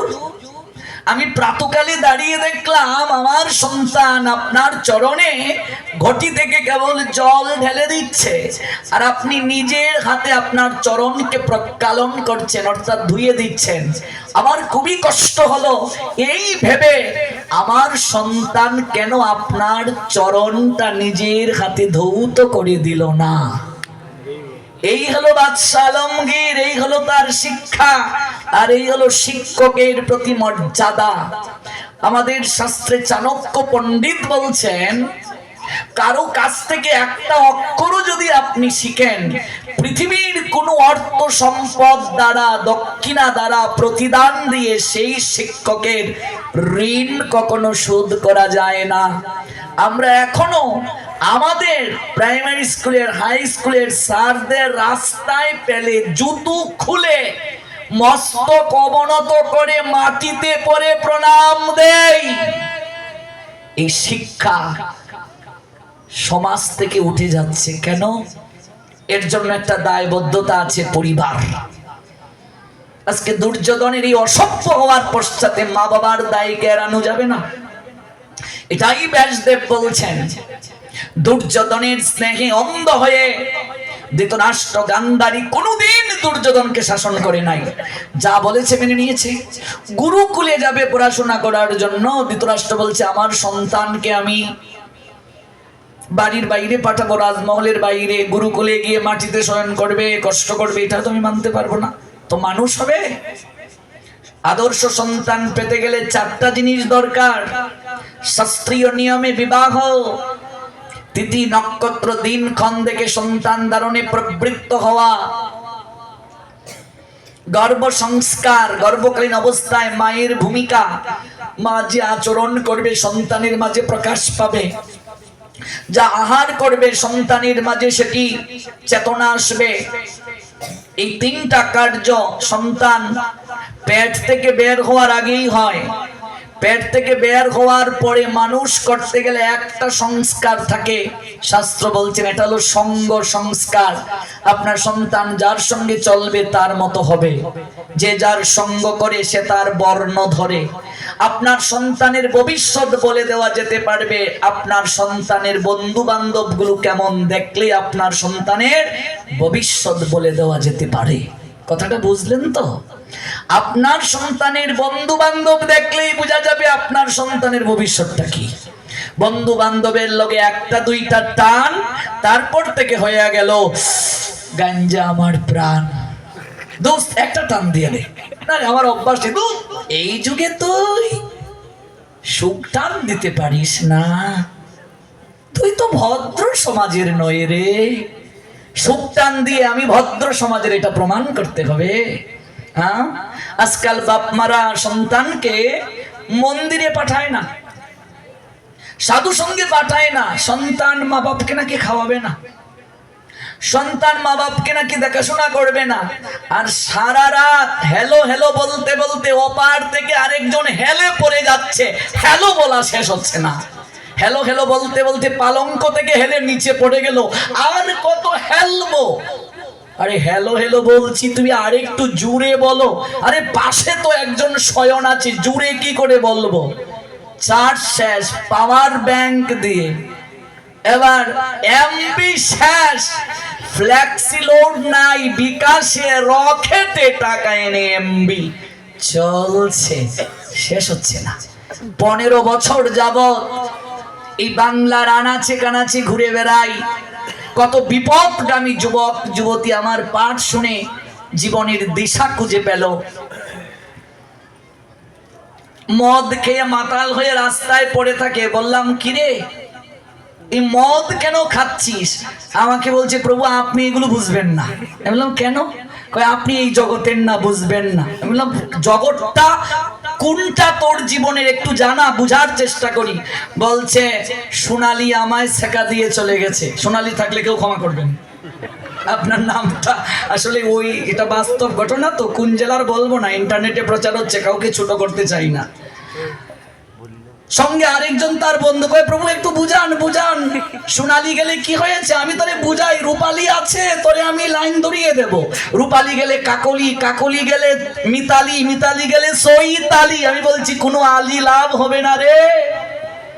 এই যে মদ খাচ্ছিস, সোনালীকে ভুলে থাকতে পারিস? কয়, না প্রভু, যতক্ষণ নেশা থাকে একটা ঘুরে থাকি, নেশা কেটে গেলে সোনালীর কথা মনে হয়। আমি বললাম, তুই যে নেশা করছিস, ওর থেকে বড় নেশা আমার কাছে আছে। তোর সোনালীকেও ভুলিয়ে রাখবে, জীবনটাকেও মহিমান্বিত করবে। বলছি, এই নেশাটা কেমন? আমি বললাম, ওই নেশা খেতে হয় না, শ্রবণ করলেই হয়ে যায়। ওই 7 দিন আমার পাঠ আছে, শুধু দায়িত্ব কেবল গিয়ে 2 ঘন্টা করে শুনবি, দেখবি এই এটার মাঝে কি নেশা আছে। এই 7 দিন ভাগবত পাঠ পড়ে বললাম, কিরে কি বুঝলি? বলছে, প্রভুজি কারো জন্য জীবন থেমে থাকে না। সোনালী যদি সুন্দর করে তার জীবন চালাতে পারে, আমি কেন তার জন্য আমার মা বাবাকে কষ্ট দেব? এই সোনার জীবনকে ধ্বংস করব? এই জীবন তো নেশা করার জন্য প্রাপ্ত হইনি, এই জীবন প্রাপ্ত হয়েছি বহু কষ্টে। দুর্লভ জীবন প্রাপ্ত ঈশ্বর আরাধনার জন্য। এর থেকে শ্রেষ্ঠ নেশা জীবনে হতে পারে কি? জগাই মাদাইকে নিত্যানন্দ বলেছিলেন, ওরে তোরা যে নেশা করছিস, ওর থেকে বড় নেশা কৃষ্ণ নামের মাঝে আছে। একটিবার এই নেশায় যদি মাতাল হতে পারিস, দেখবি জীবনে আর কোনো নেশা তোদেরকে টলাতে পারবে না। আজকাল মা বাবারা সন্তানকে সাধু সঙ্গে পাঠায় না। আপনার সন্তান সংসার ছাড়ুক আমরা বলি না, আমি নিজেও তো এখনো সংসারে, মা বাবার একমাত্র ছেলে আমি। আমার এত দূর আসার পশ্চাতে আমার মায়ের অবদান সবচেয়ে বেশি। আমার মা ছোটবেলা করে আমায় নিয়ে যেতেন কোলে করে করে ভাগবত পাঠে, হরিবাসরে। আমি যেদিন প্রধানমন্ত্রী কর্তৃক পুরস্কার পেলাম, আমার মা কেঁদে কেঁদে বলছে, জানিস না বাবা তুই কি পেয়েছিস? তখন আর বয়স কত, 9-10 বছরে, তো বুঝি নাকি, ক্লাস 5-এ পড়ি 3 সালে। এবার আমি আজ মাকে বলি, মা প্রধানমন্ত্রীর থেকেও বড় পুরস্কার তুমি আমায় দিয়েছ। যদি তুমি আমায় ছোটবেলা সাধু সঙ্গে না নিয়ে যেতে, এই জীবনের প্রকৃত উদ্দেশ্য কি জানতে পারতাম না। হয়তো আমারও জীবনটা কেটে যেত, বিপদগামী যুবকদের মতো নেশায় আসক্ত থাকতাম।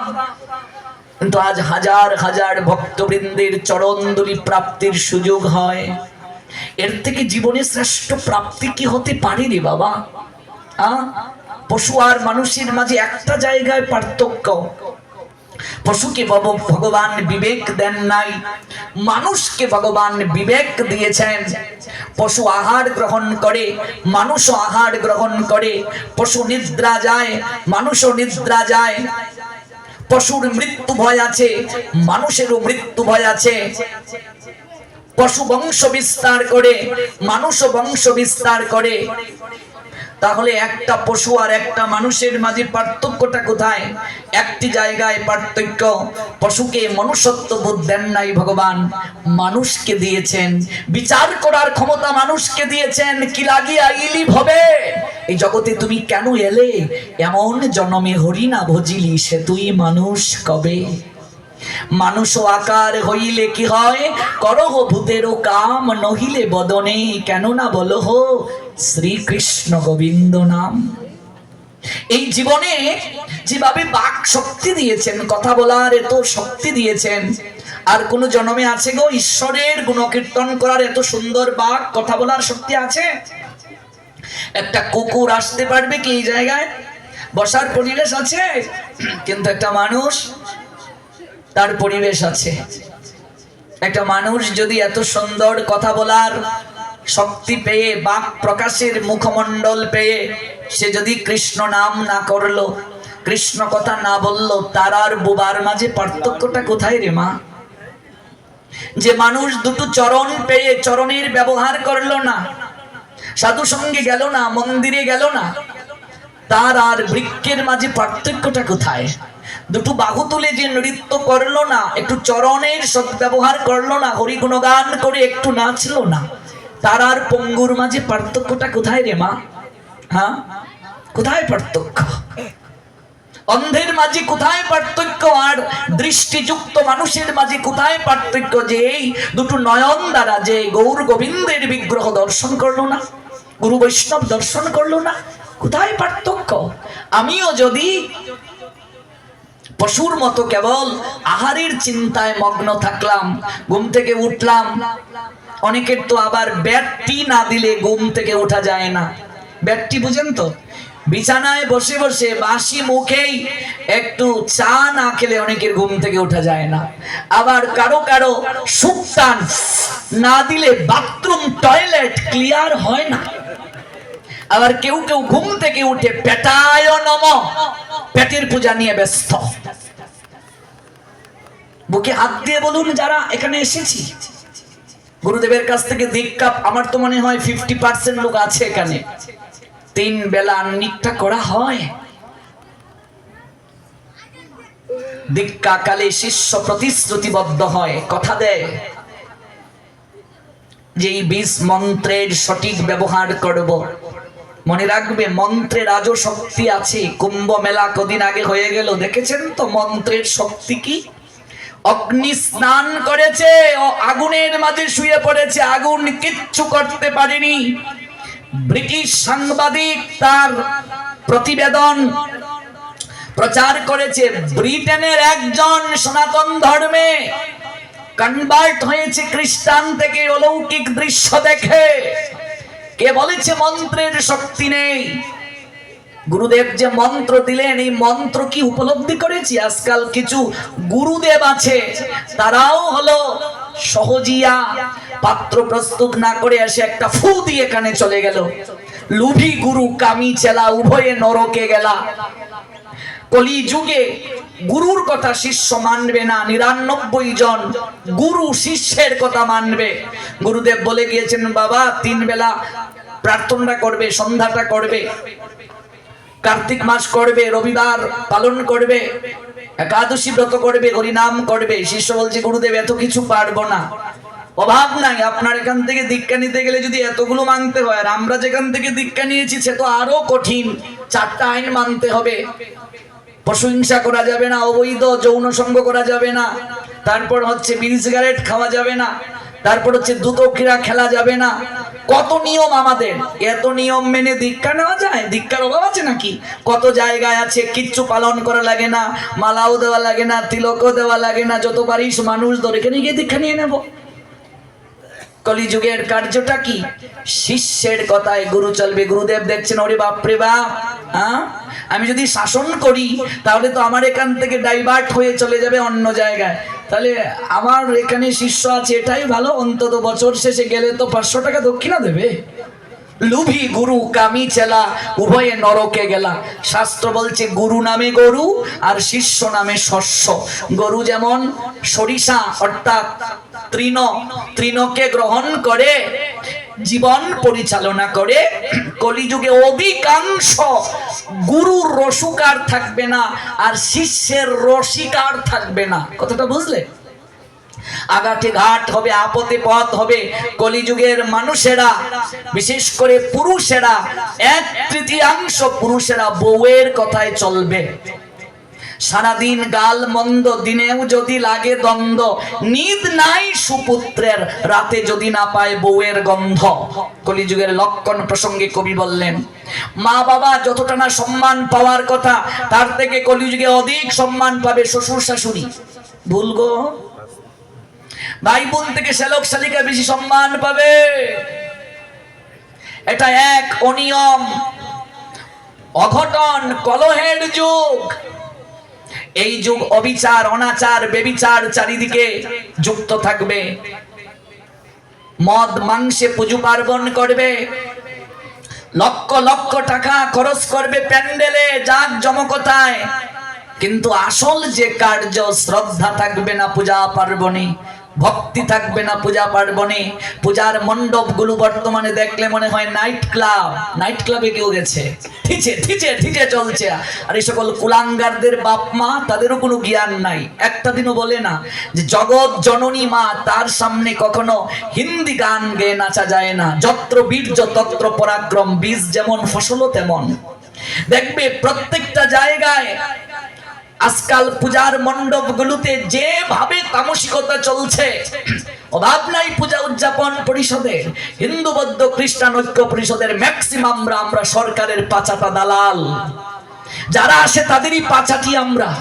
নিজের স্বার্থে, নিজের গোষ্ঠীর স্বার্থে, নিজের জাতির স্বার্থে আমরা কেউ কখনো সচেতন হতে চাই না, সচেতন করতে চাই না। 15 বছর যাবৎ চিৎকার করলাম, কদিন আগে তো এমন ভাবে হুমকি এলো, এরপরও আমরা সমাজের কথা বলে যাই। মানুষের যদি একটু বুদ্ধোদয় হয়, মানুষের যদি একটু চিত্ত নড়ে, মানুষের যদি একটু জ্ঞান জাগ্রত হয়। আজকাল গীতা ভাগবত অনেক পাঠকরা হচ্ছে মেউ মেউ পাঠক। মেউ মেউ পাঠক বুঝেন? যে আমি বাবা 2 ঘন্টার জন্য এসেছি, একটু কমিটির গুণকীর্তন করে কোনো ক্রমে জায়গা কি দরকার আছে দক্ষিণাটা নিয়ে, যার কারণে সমাজের কোনো পরিবর্তন হয় না। আমরা পাঠে আসি আগামী বছর আমাদেরকে আনবে কিনা এই স্বার্থে না, এটা আমাদের বিজনেস না।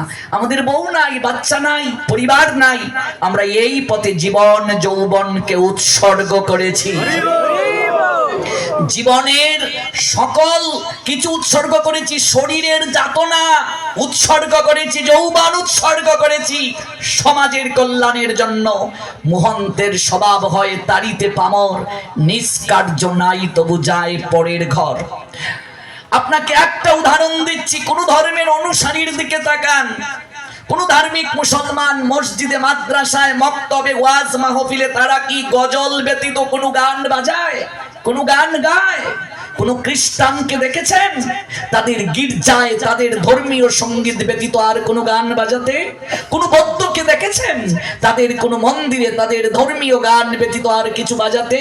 যে সনাতন ধর্ম পৃথিবীতে সহনশীলতার, উদারতার, মানবতার, মহানুভবতার পরাকাষ্ঠা বান্ময়ী রূপকে প্রদর্শন করেছে। আর্য ঋষির সন্তান আমরা, যার থেকে পৃথিবীর সকল মত পথের সৃষ্টি। I am the source of all spiritual and material worlds. Everything emanates from me, the intelligent person perfectly know the engage in my devotional service and worship me with all their heart. Say, omnipotent maker Krishna, Srimad Bhagavad Gita 10 chapter Vibhuti Yog 8 verse also said Parameshwar God Sri Govinda 7 chapter 7 verse Gyan Vigyan Yog. Oh my dear Arjun, please listen attentive what I say. Okankara of hell, that is not truth superior to me. Everything rests upon me as Pala strong on tread. Shuno Arjun, আমার থেকে শ্রেষ্ঠ জগতে কেউ নেই। এই পৃথিবীতে যত মত দেখছেন, এই পৃথিবীতে যত পথ দেখছেন, সকল মত পথ সনাতন থেকে সৃষ্টি হয়েছে। ভগবান বলছেন আমার থেকে সকল কিছুর সৃষ্টি। I am the source of all spiritual and material worlds. এই জড় এই চেতন উভয় জগতের আমি অধিকর্তা, আমি সনাতন, আমার থেকে বড় কেউ নই। আমি অনাদির আদি। ব্রহ্মসংহিতার 5ম অধ্যায় 1 নম্বর শ্লোক, ঈশ্বর পরম কৃষ্ণ সচ্চিদানন্দ বিগ্রহ অনাদির আদি গোবিন্দ সর্বকারণ কারণম। পৃথিবীতে যখন কোনো জল ছিল না, স্থল ছিল না, তখন একজন ছিলেন, তিনি অনাদির আদি, তিনি সর্বকারণের পরম কারণ, তিনি গোবিন্দ। একটা জাতির সামগ্রিক পরিচয় পাওয়া যায় তার ধর্ম আর সংস্কৃতির উপর পাখি যেমন তার পক্ষপুটের উষ্ণ পরশে শাবক দিগকে লালন করে, একটা জাতীয় তেমনি সহস্র সহস্র বছর ধরে নানা উত্থান পতনের ব্যাপক প্রক্রিয়ার ভিতর দিয়ে তার অস্তিত্বকে অক্ষুণ্ণ রাখে, স্বকীয়তার বিকাশ ঘটায়। আমাদের সংস্কৃতি, আমাদের সভ্যতা অতি প্রাচীন, এর উপর দিয়ে মাঝখানে কত ঝড় বয়ে গেছে, কত বৈদেশিক সভ্যতা শতাব্দীর পর শতাব্দী এর উপর প্রভাব বিস্তার করেছে, কিন্তু সে সকল বাধা বিপত্তি কাটিয়ে আমাদের সংস্কৃতি, আমাদের সভ্যতা আজও চিরদণ্ডায়মান। কারণ আমাদের সংস্কৃতি, আমাদের সভ্যতা ধর্মের ওপর প্রতিষ্ঠিত, আর আমাদের ধর্ম সনাতন। আমরা আর্য ঋষির সন্তান, সেই ধর্মের অনুসারী হয়ে আমরা কি করে পূজার মণ্ডপে, মন্দিরে আমরা কেমন করে হিন্দি গানের তালে তালে নাচি? জবাবটা দিন তো। বিয়ে বাড়িতে যে পোশাকটা আপনি পরিধান করবেন, যে পাঞ্জাবিটা পরবেন, এই পাঞ্জাবিটা পরে কি আপনি ভাগবত পাঠে যাবেন? গায়ে হলুদে আপনি যে পাঞ্জাবিটা পরবেন, যে শাড়িটা পরবেন, ওই শাড়িটা পরে কি আপনি ভাগবতে যাবেন? বিয়ে বাড়িতে যে গানটা বাজে, এই গানটা যদি মন্দিরে বাজে, বিয়ে বাড়িতে যে গানটা বাজে, ক্লাবে যে গানটা বাজে, এই গানটা যদি দুর্গা পূজার মণ্ডপে বাজে, তাহলে আমি আপনি সুস্থ মানুষ না অসুস্থ মানুষ, বিকৃত মানুষ না অবিকৃত মানুষ? কোথায়? শিক্ষাটা তো পরিবার থেকে শুরু হওয়া দরকার রে বাবা। আমি কি পারবো আমার গর্ভধারিণী মায়ের সামনে এইভাবে মদ খেয়ে অর্ধ মাতাল হয়ে নাচতে? রাত যত বাড়তে থাকে মহিষাসুর মূর্তি থেকে বের হয়ে কমিটির ভিতরে প্রবেশ করতে শুরু করে। রাত যত বাড়তে থাকে অসুর মূর্তি থেকে বের হয়ে কমিটির ভিতরে প্রবেশ করে আর বলো দুর্গা মাই কি জয়। এই কুমিল্লার বেয়াদব এমপি বাহার একবার মন্তব্য করেছিল যে হিন্দুদের নাকি মদ খাওয়ার জন্য পূজার মণ্ডপের সংখ্যা বাড়ছে। কিছু কিছু সংগঠন প্রতিবাদ করলো, আমরা ঢালাও ভাবে প্রতিবাদ করলাম, আমাদের ধর্মের অনুসারীরা আমাদের বিরুদ্ধে কথা বলতে শুরু করলো। আপনি এগুলো বলবেন না, বলবেন না। সনাতন ধর্মে মদ খাওয়ার কথা কোনো শাস্ত্রে আছে নাকি?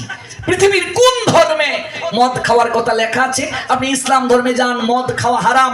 প্রত্যেক ধর্মে যান, খ্রিস্টান ধর্মে যান, বৌদ্ধ ধর্মে যান, কোন ধর্মে নেশাকে কখনো পারমিশন দেয় নাই।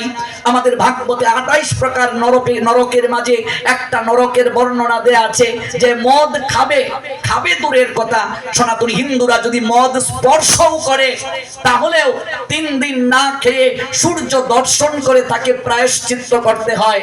মদ খাবে দূরের কথা, মদ যদি কেউ স্পর্শ করে সঙ্গে সঙ্গে তার দেহ অপবিত্র হয়ে যায়। 3 দিন যদি সে উপবাস না থাকে, পঞ্চগব্য দ্বারা যদি সে শরীরকে পবিত্র না করে, কোনোদিন তার প্রণাম ভগবানের কাছে পৌঁছাবে না। মদ খাবে দূরের কথা। আজকাল কিছু মূর্খ পুরোহিতগণ কালী পূজার নামে মদের প্রচলন করেছে, মদ ছাড়া নাকি পূজা হয় না। আজকাল কিছু গাঁজাখোরের দল শিবের নামে গাঁজা খায় আর বলে শিব ঠাকুর নাকি গাঁজা খেয়েছে। কোথায় আছে রে ভাই এই কথাগুলো? কোন শাস্ত্রে আছে, কোন গ্রন্থে আছে? সনাতনী হিন্দুরা শাস্ত্র পড়ে না, গ্রন্থ পড়ে না, দেখে দেখে ধর্ম পালন করে, সিরিয়াল দেখে ধর্ম পালন করে। এটাই আমাদের জন্য দুঃখজনক।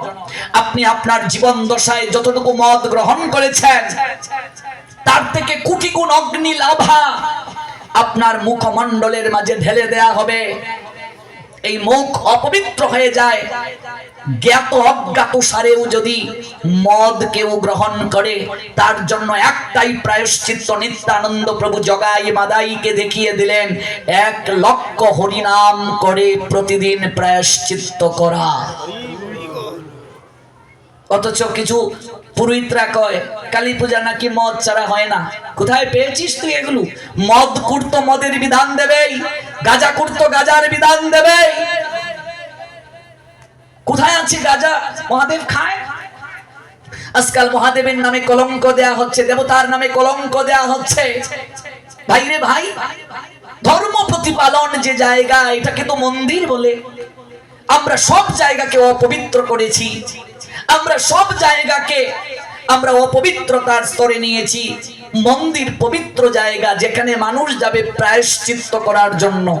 ওই মন্দিরটাকে, প্রায়শ্চিত্তের জায়গাটাকেও যদি আমরা অপবিত্র করে ফেলি, তাহলে কোন জায়গায় গিয়ে প্রায়শ্চিত্ত করব? আজকাল মন্দিরগুলোতে রাজনৈতিক আগ্রা হয়ে গেছে। সরকার পরিবর্তন হওয়ার সঙ্গে সঙ্গে মন্দিরের কমিটি ভাগবে কেন? কারণটা কি? সরকার পরিবর্তন হলে মন্দিরের কমিটি ভাগবে কেন? আজকে মন্দিরগুলোতে আমরা রাজনৈতিক আগ্রাসন বানিয়ে ফেলছি। ভগবানকে পর্যন্ত আমরা ছাড় দিচ্ছি না, ভগবানকে পর্যন্ত আমরা বাদ দিচ্ছি না। এটাই হচ্ছে সবচেয়ে বড় দুর্দশা আমাদের জীবনে। সবচেয়ে বড় কথাটা কি জানেন? যোগ্য ব্যক্তিকে যোগ্যতম স্থানে না বসানোর কারণে হিন্দুদের এই দুর্গতি চলছে। আপনি মসজিদে যান, কোনো মাওলানা, কোনো হুজুর, কোনো ধর্মীয় জ্ঞান ব্যতীত কাউকে তারা বসায় না। আপনি আমার হাতে যদি একটা কেঞ্চি ধরিয়ে দিয়ে বলেন রাহুল কৃষ্ণ একটু চুল কাটেন, আমার পক্ষে সম্ভব নয়, কারণ আমি চুল কাটা জানি না। চুল কাটার ব্যক্তিটা তার জায়গায় আমার থেকে শ্রেষ্ঠ। শ্রেষ্ঠ কি শ্রেষ্ঠ না? আমাকে যদি কেউ ভাগবতের একটা শ্লোক দিয়ে বলেন আপনি এটা ব্যাখ্যা করুন, এটা আমার দ্বারা সম্ভব। আজকাল আমি একেবারে বিনয়ের সঙ্গে কান ধরে কথাটা বলছি, অপরাধ নেবেন না, আমি বাস্তব কথা বলি। আজকাল যত মন্দিরগুলো পরিচালনা করছে, যতজন কমিটি, প্রায় অধিকাংশ কমিটিদের এই ধর্মীয় কোনো জ্ঞান নাই, কোনো জ্ঞান নেই। কি শিক্ষা দেবে ওরা জগৎকে? কি শিক্ষাটা দেবে? যারা ধর্মীয় সেক্টর পরিচালনা করবে, ওদের যদি কোনো ধর্মীয় জ্ঞান না থাকে, সমাজকে শেখাবে কি, জানাবে কি? ওরা তো কানা, এক কানা আরেক কানাকে পথ দেখাবে কি করে? দুই কানাই তো হুচুটকে পুকুরে পড়ে মরবে। আমি এক জায়গায় গিয়েছি, আমি নাম বলবো না, মদন মোহন মন্দিরের কোষাধ্যক্ষ কে হবে এই নিয়ে চেয়ার দিয়ে মদন মোহন বিগ্রহের সামনে মারামারি। আমি পাঠে উঠলে বললাম, বাবা, মদন মোহনের কোষাধ্যক্ষ আর কোনো পট্টা পেলে না, আসল পট্টা নিয়ে এত মারামারি, চেয়ার দিয়ে বাইরে বাইরি। কোষাধ্যক্ষ কে হবে এই নিয়ে যদি মামলা চলে কোর্টে, এই মন্দিরের কোষাধ্যক্ষ মদন মোহনের সেবা করার জন্য আসবে না, আসবে নিজের পেট ভরার জন্য। আজকাল বহু জায়গায় তাই হচ্ছে। যোগ্য ব্যক্তি যে সেক্টরে যে যোগ্য, তাকে সেই সেক্টরে বসাতে হবে। যার ধর্মীয় জ্ঞান আছে তাকে ধর্মীয় সেক্টরে নেতৃত্ব দেওয়ার জন্য দিতে হবে। এটাই তো আমাদের জন্য দুর্দশা। আজকাল সনাতনী হিন্দুদের মন্দিরগুলোতে, উৎসবগুলোতে তারা নিজের ধর্মের কোনো ব্যক্তিকে প্রধান অতিথি রাখে না, কোনো ধর্মগুরুকে রাখে না। অন্য জায়গায় নিজেরা মারামারি করে অন্য মানুষকে এনে ঢুকায় ভেতরে সমাধান করার জন্য। জামাই বউ মারামারি করে, আরেকজন এসে তাদের রাগ ভাঙ্গায়। এই হলো হিন্দুদের পরিণতি, দুর্দশা। এই হলো হিন্দুদের নিম্নগতি হওয়ার কারণ। আমি অনুরোধ রেখে যাব তরুণ প্রজন্মকে, আমার বয়সী বন্ধু যারা এখানে তোমরা আছো, অন্তত নিজের সংস্কৃতি সম্পর্কে একটু ধারণা রাখো। প্রত্যেক বছর সনাতনী হিন্দুর ছেলে মেয়ে কতগুলো কনভার্ট হচ্ছে, ডাইভার্ট হচ্ছে। নিজের ধর্ম সম্পর্কে না জানার কারণে, সংস্কৃতি সম্পর্কে না জানার কারণে। পূজা মণ্ডপ গুলোকে ভাব গাম্ভীর্য রাখো, এটা ভক্তির জায়গা, এটা ক্লাব নয়।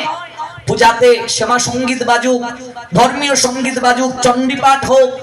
আজকাল এই যে 5 দিন দুর্গা পূজা, ষষ্ঠীতে যদি অন্যান্য অনুষ্ঠানের সঙ্গে ষষ্ঠীতে মায়ের বুধন যদি 2 ঘন্টা সময় ষষ্ঠীর মহিমা নিয়ে আলোচনা থাকতো, আমরা জানতে পারতাম কি পারতাম না ষষ্ঠীটা কি। সপ্তমীতে যদি 2 ঘন্টা সময় মা দুর্গা তত্ত্ব নিয়ে আলোচনা থাকতো, সপ্তমীর মহিমা। এইভাবে দশমী পর্যন্ত অন্যান্য অনুষ্ঠানের সঙ্গে প্রতিদিন যদি চণ্ডী থেকে, দেবী ভাগবত থেকে যদি 2 ঘন্টা সময় করে আলোচনার ব্যবস্থা থাকতো, কতটা পরিবর্তন হতো।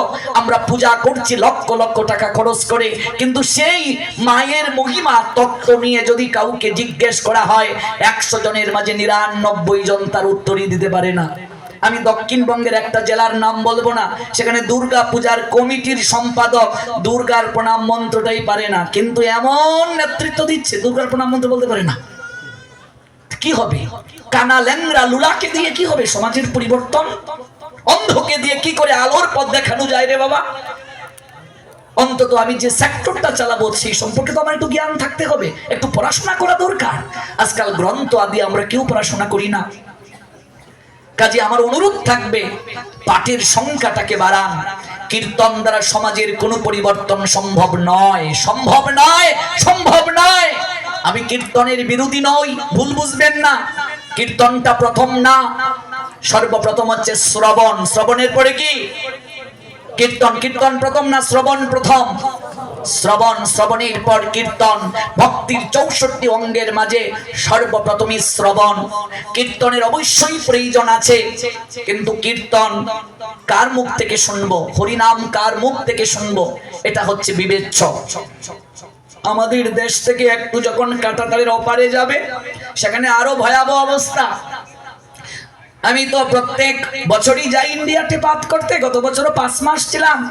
আমাকে হুগলিতে বলেছিল আপনাকে তো ইন্ডিয়ায় মেরে ফেলবে, আপনি যেভাবে কথা বলেন আপনাকে মেরে ফেলবে, আপনি যেভাবে কথা বলেন, যেভাবে পাঠ করেন, এখানে তো কেউ এইভাবে করে না।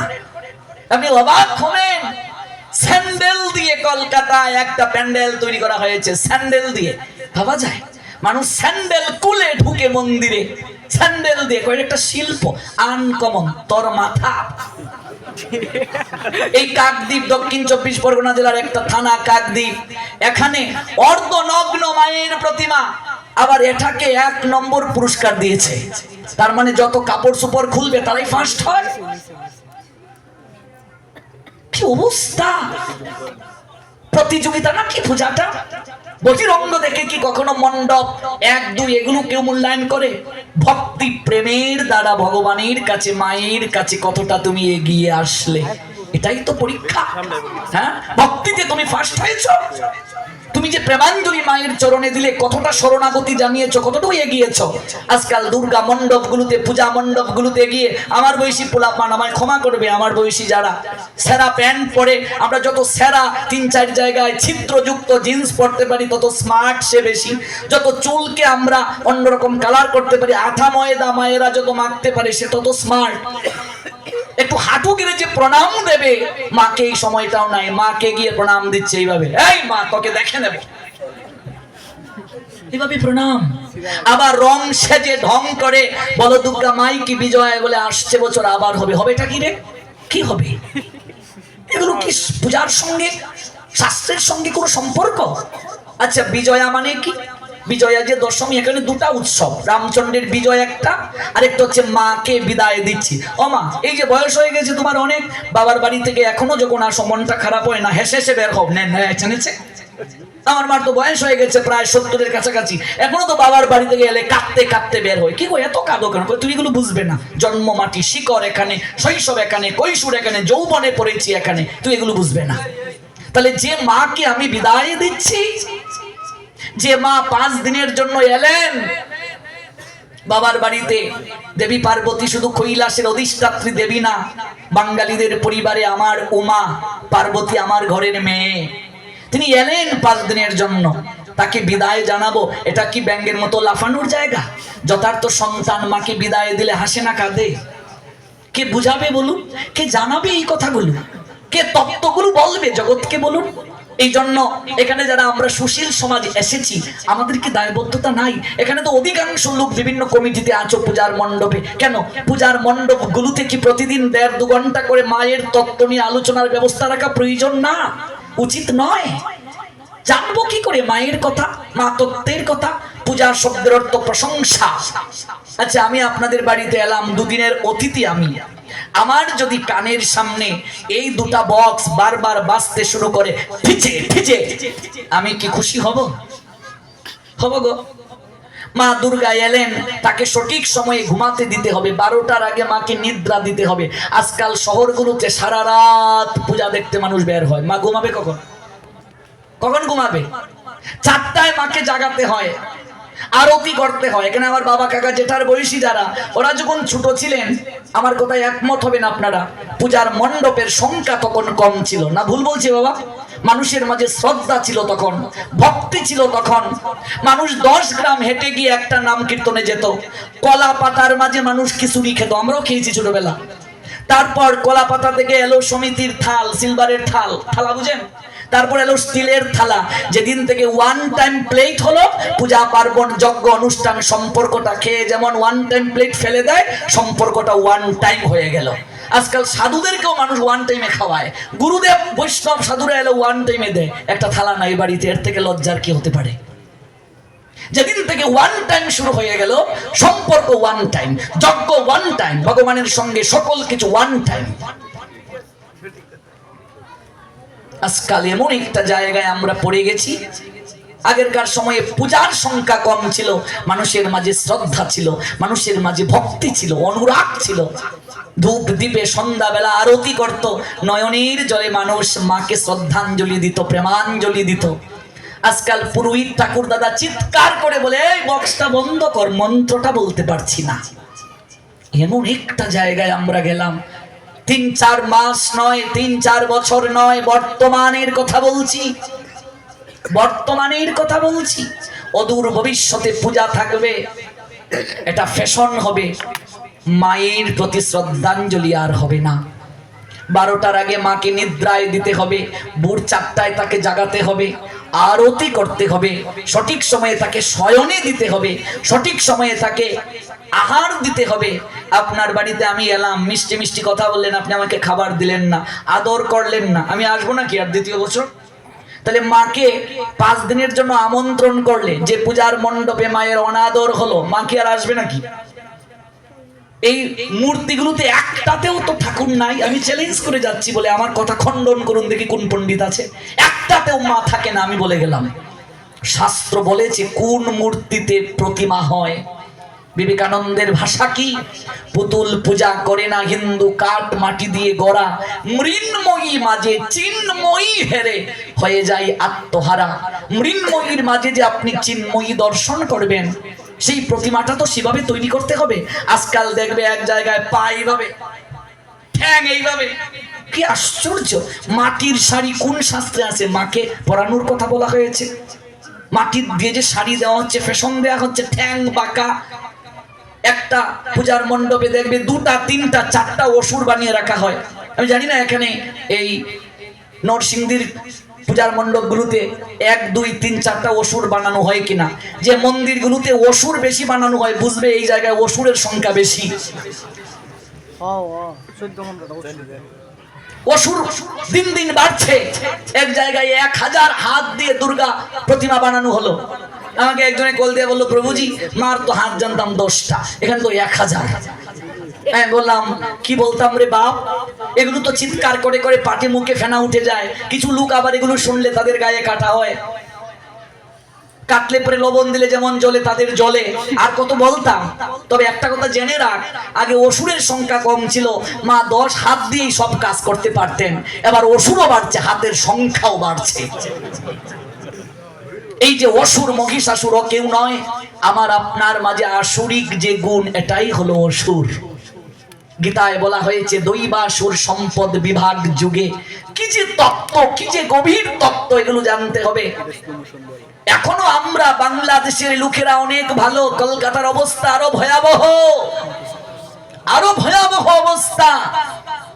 এখনো 90% কলকাতার মেয়েরা বুকে ওড়না পরে না, কপালে সিঁদুর দেয় না, শঙ্খ পরে না। মিলিয়ে দেখবে, কীর্তনটা হয়ে গেছে যাত্রার মঞ্চ। এই ঢেউ ওই পার থেকে ওই পারেও লাগতে শুরু করেছে। যেখান থেকে ধর্ম মানুষ জানবে, বুঝবে, উপলব্ধি করবে, কলি সেই জায়গাটাতেই প্রথমে আঘাত করে। এই জন্য কলি সর্বপ্রথম মস্তকটাকে আঘাত করেছে। মস্তক হলো ব্রাহ্মণ। কলিযুগে সর্বপ্রথম ব্রাহ্মণদেরকে কলি বিনষ্ট করেছেন। কারণটা কি? যারা ধর্মীয় জ্ঞান দেবে, ওদেরকে যদি আগে বিনাশ করা যায়, খুব সহজে জাতিকে বিনাশ করা যাবে। এই জন্য কলিযুগে সবচেয়ে আচরণহীন হবে ব্রাহ্মণ, শাস্ত্রে লেখা আছে। কলি সর্বপ্রথম ধর্মশাস্ত্র তত্ত্ববেত্তা যারা, ওদেরকে আক্রমণ করে বিনাশ করেছে। আমি অনুরোধ রাখবো, এই কথাগুলো বলার অর্থ কাউকে ছোট করা নয়, ভুল বুঝবেন না। এই কথাগুলোর বলার অর্থ কাউকে মনে দুঃখ দেয়া নয়, নিজের জাতিসত্তাকে খাটো করা নয়, নিজের ধর্মকে খাটো করা নয়, নিজের সংস্কৃতিকে খাটো করা নয়। আমি একজন ধর্মীয় প্রবক্তা, একজন স্পিরিচুয়াল গার্ডিয়ান। আমার একটা দায়িত্ব আছে সমাজের প্রতি। আমার দায়িত্ব আপনাদেরকে সচেতন করে যাওয়া, আমার শাসন করার অধিকার আছে। কারণ আমরা এই পথেই জীবনটাকে উৎসর্গ করার চেষ্টায় রত। আমরা কোন ধর্মে জন্ম নিয়েছি একটু মানুষকে জানানো দরকার, বোঝানো দরকার। আমার সনাতন ধর্মের এত সুন্দর সুন্দর দিক, এই দিকগুলো কেন আমরা উপস্থাপন করছি না? এগুলো কেন আমরা মানুষকে প্রকাশ করছি না, এক্সপ্লেইন করছি না? কই আমাদের তো পূজার মদ অংশ নয়। আপনি মদ খেতে চান অন্য জায়গায় খান, পূজাতে কেন খান, কীর্তনে কেন খান? কি দরকার? কেন আপনি নেশা করছেন এখানে? আপনি বিড়ি খাবেন বাইরে খান, এই শিবা সাঙ্গিনার ভেতরে বিড়ি টেনে কেন আসতেছেন? এটা তো যজ্ঞস্থান হয়ে গেল, এটা শিবা সঙ্গন হয়ে গেল, এখানে বিড়ি টানবেন কেন? কোন জায়গায় কি কার্য করতে হয় এটা তো জানা দরকার, বোঝা দরকার। আপনার স্বাতন্ত্র, আমি কেবল ধর্মের ব্যাখ্যাটা বললাম। নেশা করলে এই শাস্তি হয়, আপনি যদি বলেন না আমি করবো নেশা, আপনার ব্যাপার, আপনি শাস্তি পাবেন, আপনি খান গিয়ে। কিন্তু আপনি আমার উপাসনালয় কেন খাচ্ছেন? আপনি যেখানে ইমোশন ক্রিয়েট একটা প্লেস, এখানে কেন খাচ্ছেন আপনি? এটা বোঝা দরকার, অনুভব দরকার। এটা মহাপাপ, মহা অপরাধ, মহাশাস্তি। আজকাল লক্ষ লক্ষ টাকা খরচ করে কীর্তন হচ্ছে, কথায় কষ্ট নেবে না। সেই কীর্তন থেকেও কোনো পরিবর্তন হচ্ছে না, কারণ এখান থেকে শেখার কিছু নেই। শ্রবণ করলে পুণ্য হবে, মঙ্গল হবে, হরিনামে মঙ্গল হয়, প্রেমের উদয় হয়, কিন্তু কার মুখ থেকে শুনবে? এই যে 24 প্রহর ব্যাপী কীর্তন হবে, কোন জায়গায় 32 প্রহর, 16 প্রহর, 56 প্রহর, যে গ্রামে কীর্তন হয় সেই গ্রামের ভক্তরা কীর্তন চলাকালীন সময়ে কি মাছ মাংস খায়? খায় না। কারণ কি? যজ্ঞ চলছে। এটা গ্রামের মঙ্গলের জন্য, সংসারের মঙ্গলের জন্য। গুরু বৈষ্ণব কারো গৃহে আসলে কেউ মাছ খায়? যে কয়েকটা দিন প্রসাদ পাবো, এটা আমার গৃহে ভোগ রাখ হচ্ছে মঙ্গলের জন্য। এবার গ্রামের লোক সংযম থাকলো, নিরামিষ খেলো, একটা যজ্ঞ হচ্ছে, কিন্তু যার মুখ থেকে কীর্তন শুনবো, আমি কীর্তনিয়া ভক্তদের প্রতি একেবারে সম্মান শ্রদ্ধা রেখে বিনয়ের সঙ্গে কথাটা বলছি। তারা করিম চাচার দোকান থেকে ডিমের মামলেট খেয়ে এসে কীর্তনে উঠতেছে, রহিম চাচার দোকানে গিয়ে সুখ টান দিয়ে মুখটা না ধুয়ে এসে কীর্তনে উঠতেছে। আমি আয়োজনকারী গ্রামের মানুষ, কমিটির মানুষ, আমরা সংযম আছি, আর আমি যার মুখ থেকে কীর্তন শুনবো আমার মঙ্গলের জন্য, তার মুখটাই শুদ্ধ রইল না, তার মুখ থেকে কীর্তন শুনে আমার কি পরিবর্তনটা হবে শুনি? সমাজের মঙ্গলটা হবে কি শুনি? এই জন্যই তো বলছে, নির অপরাধে নাম লইলে হয় প্রেমধন। প্রেমধনটা এমনিতে আসবে না, তার মধ্যে সর্বশ্রেষ্ঠ নাম সংকীর্তন। সংকীর্তনটা যে শ্রেষ্ঠ দিলেন মহাপ্রভু, কিন্তু শ্রেষ্ঠ সংকীর্তন যজ্ঞ কখন হবে? নিরপরাধে নাম লইলে পাই কৃষ্ণ পদে প্রেমধন। প্রেমধনটা এমনিতে আসবে না, অপরাধ করছি আমরা। আমরা দুধ খাচ্ছি, মদ খাচ্ছি, মদ হলো অপরাধ। কাজে ধর্মীয় যে অনুষ্ঠান করব সেখানে শ্রদ্ধার সঙ্গে, অশ্রদ্ধা ধানা পুরুষা ধর্মস্য পরন্তপ অপ্রাপ্যমাম নিবর্তন্তে মৃত্যু সংসার বর্তনী। ভগবান বলছেন, অর্জুন, ধর্ম পালনে যাদের শ্রদ্ধা উদিত হয় নাই, তারা কখনো আমায় প্রাপ্ত হবে না, অপ্রাপ্যমাম, আমাকে পাবে না। আর আমাকে না পেলে জানো কি হয়? নিবর্তন্তে মৃত্যু সংসার বর্তনী, বারংবার সংসারে সে আসবে। কাজেই সেই ধর্ম প্রতিপালন অল্প সময়ই আমরা করব, তাতেও কোনো দোষ নেই, কিন্তু শ্রদ্ধার সঙ্গে করব। কোন শ্লোক থেকে এত দূর গেলাম? যাদের মনে নেই আমি আবার মনে করিয়ে দিচ্ছি। নইহ অবিক্রম নাশস্তি প্রত্যবায় ন বিদ্যতে স্বল্পমপি অস্য ধর্মস্য ত্রায়তে মহত ভয়াৎ। বলছিলাম ভক্তি যুগের অনুশীলন কখনো বিনষ্ট হয় না। তার প্রমাণ অজামিল। অজামিল গেলেন যজ্ঞের কাষ্ঠ আনতে জঙ্গলে, সেখানে গিয়ে একটা পতিতাকে দর্শন করে তার হৃদয়ে কাম জেগে গেল। এরপর বললাম নরকের 3টা দরজা, প্রথম হলো কাম, তারপর বললাম যে শরীর যদি পবিত্র না থাকে, জীবে দয়া না আসলে নামে রুচি হবে না। এই পর্যন্তই তো আমরা ব্যাখ্যা করে তারপর বিভিন্ন শাখা প্রশাখায় গেলাম। এবার আবার মূল জায়গায় ফিরে এলাম। নরকের 3 দরজা, কাম, ক্রোধ, লোভ। আছে কোথায়? দৈবাসুর সম্পদ বিভাগ যুগে। শ্রীমদ্ ভগবত গীতার 18টা অধ্যায়, 18 অধ্যায়ের মাঝে 16তম যে অধ্যায়, সেই অধ্যায়ের নাম হচ্ছে দৈবাসুর সম্পদ বিভাগ যুগ। সেই দৈবাসুর সম্পদ বিভাগ যুগে পরমেশ্বর ভগবান শ্রী গোবিন্দ একটা চমৎকার শ্লোক বলেছেন, অর্জুনকে উদ্দেশ্য করে জগতের সবাইকে জানিয়েছেন যে নরকের হলো 3টা দরজা। একটা হলো কাম, আরেকটা হচ্ছে ক্রোধ, আরেকটা হচ্ছে লোভ। দৃষ্টি যখন কারো কিছুর উপর পড়ে, এই চোখ যখন কারো উপর দৃষ্টি দেয়, তখনই ভেতরে সেই জিনিস কিংবা সেই ব্যক্তি সেই বস্তুকে প্রাপ্তির জন্য আহাজারি শুরু হয়ে যায়।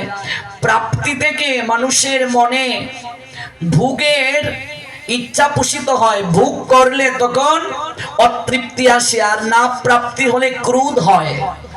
ক্রোধ থেকে সম্মোহ, সম্মোহ থেকে স্মৃতিবিভ্রম, স্মৃতিবিভ্রম থেকে বুদ্ধিনাশ, বুদ্ধিনাশ থেকে সর্বনাশ। আমি কেন পেলাম না, আমি কি যোগ্য না, আমার ভালোবাসা রিফিউজ কেন করলো, তারপরে অ্যাসিড মারে, বুঝলে? তারপর যদি ছেড়ে যায়, ওই দেখবে দালান থেকে লাফ দিয়ে পড়ে সুসাইড করে। কেন এগুলো করে? কেন? গীতায় ভগবান বললেন তার বুদ্ধি নষ্ট হয়ে গেছে, আর বুদ্ধি নাশ হলে সর্বনাশ হবে। তাহলে নরকের দরজা তিনটা। 16তম অধ্যায় 21 নম্বর শ্লোক গীতায় আছে, ত্রিবিদং নরকস্য ইদং দ্বারং নাশনমাত্মন কাম ক্রোধস্তথা লোভস্তস্মাৎ এতৎ ত্রয়ং ত্যাজ্যেৎ। কাম ক্রোধ লোভ এই তিনটি নরকের দরজা। এই ত্রিবিধ কারণ জীবকে অধোগতিদায়ক করে। কাম হচ্ছে নরকের প্রথম দরজা, ক্রোধ হচ্ছে নরকের দ্বিতীয় দরজা, লোভ হচ্ছে নরকের তৃতীয় দরজা। এবার আপনাদের কাছে একটা প্রশ্ন করব, এগুলো পাপ কার্য। পাপ কয় প্রকার? দেখুন, 2 দিনে পাঠে কিছু হয় না। আমি লোকেশন ঠিক থাকলে কেবল একবারে, না হলেও 3 দিনের, কাছাকাছি থাকলে 2 দিনের, কিন্তু আমার সব পাঠ সপ্তাহব্যাপী থাকে। আমার পাঠগুলো ধারাবাহিকভাবে আলোচনা হয়। এই যে আপনারা লক্ষ্য করেছেন, আমি একটা বিষয় শুরু করে বিভিন্ন জায়গায় ব্যাখ্যা করে আবার মূল প্রসঙ্গে আসি। এগুলো ধারাবাহিকভাবে না শুনলে বোঝা যাবে না। কাজে অল্প সময়ে তো এগুলো বলা যায় না। ধর্মে, সনাতন ধর্মে পাপ 2 প্রকার, একটা মহাপাপ আর একটা উপপাপ। মহাপাপ 4 প্রকার, উপপাপ 45 প্রকার। 45 প্রকার ব্যাখ্যা করলে তো বুঝতেই পারছেন কত সময় দরকার। 45 প্রকার উপপাপের মাঝে 14 নম্বর উপপাপ সুদের ব্যবসা। কত নম্বর উপপাপ? 14 নম্বর উপপাপ। 45 প্রকার উপপাপের মাঝে 14 নম্বর উপপাপ সুদের ব্যবসা। সুদের ব্যবসা মহাপাপ না, উপপাপ। উপপাপের মাঝে সিরিয়াল 14। উপপাপ 45 প্রকার, মহাপাপ 4 প্রকার। সুদের ব্যবসা যারা করে তারা নরকের 3 নম্বর দরজায় দাঁড়িয়ে থাকে। পাপের বাবার নাম কি মায়েরা? হ্যাঁ, লোভ। গুড। পাপের বাবার নাম লোভ। লোভ চিত্তে আসলেই মানুষ পাপ কার্যে মগ্ন হয়। এজন্য পাপের জনক হচ্ছে লোভ। পাপের বাবা লোভ। লোভ থেকে মানুষের মাঝে এই চেতনাগুলো প্রাপ্তি হয়, এবং এই পাপ কার্যে মানুষ আসীন হয়। মদ খায়, সুদের ব্যবসা করে, খুন করে, যা খুশি তাই করে, এবং নিজেকে অনেক ক্ষমতাধর মনে করে। এই যে একটা প্রশ্ন এসেছে, মৃত্যুর খবর পেলে আমরা অপবিত্র অবস্থায় শ্মশানে যাই, মদ পান করি, তারপর ওইখান থেকে আসার পর স্নান করতে হয় কেন? দেখুন, মৃত্যুর পরে আমরা যে শ্মশানে যাই, আমরা সেরা গামছা পরে, অনেকে সেরা লুঙ্গি পরে আমরা শ্মশানে যাই, এটা উচিত নয়। দাহ কার্য হচ্ছে, আমাদের শাস্ত্রে বলছে এটা সর্বশ্রেষ্ঠ যজ্ঞের মাঝে অন্যতম।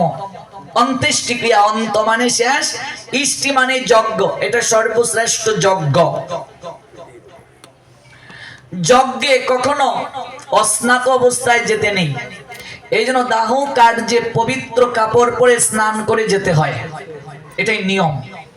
লুঙ্গি পরে কোনোদিন দাহ কার্যে যাবে না, ধুতি পরে যাবে, তিলক কেটে যাবে, সাদা পোশাক পরে দাহ কার্যে যেতে হয়। শুভ্র পোশাক হচ্ছে নির্মলতার প্রতীক। যদি আপনার না থাকে, ধুতি প্যান্ট পরে যান। আর আমার মনে হয় হিন্দু পরিবারে ধুতি নাই, এটা বিশ্বাসযোগ্য না। আপনি ধুতি না থাকলে প্যান্ট পরে যান, কিন্তু লুঙ্গি পরে যাবেন না।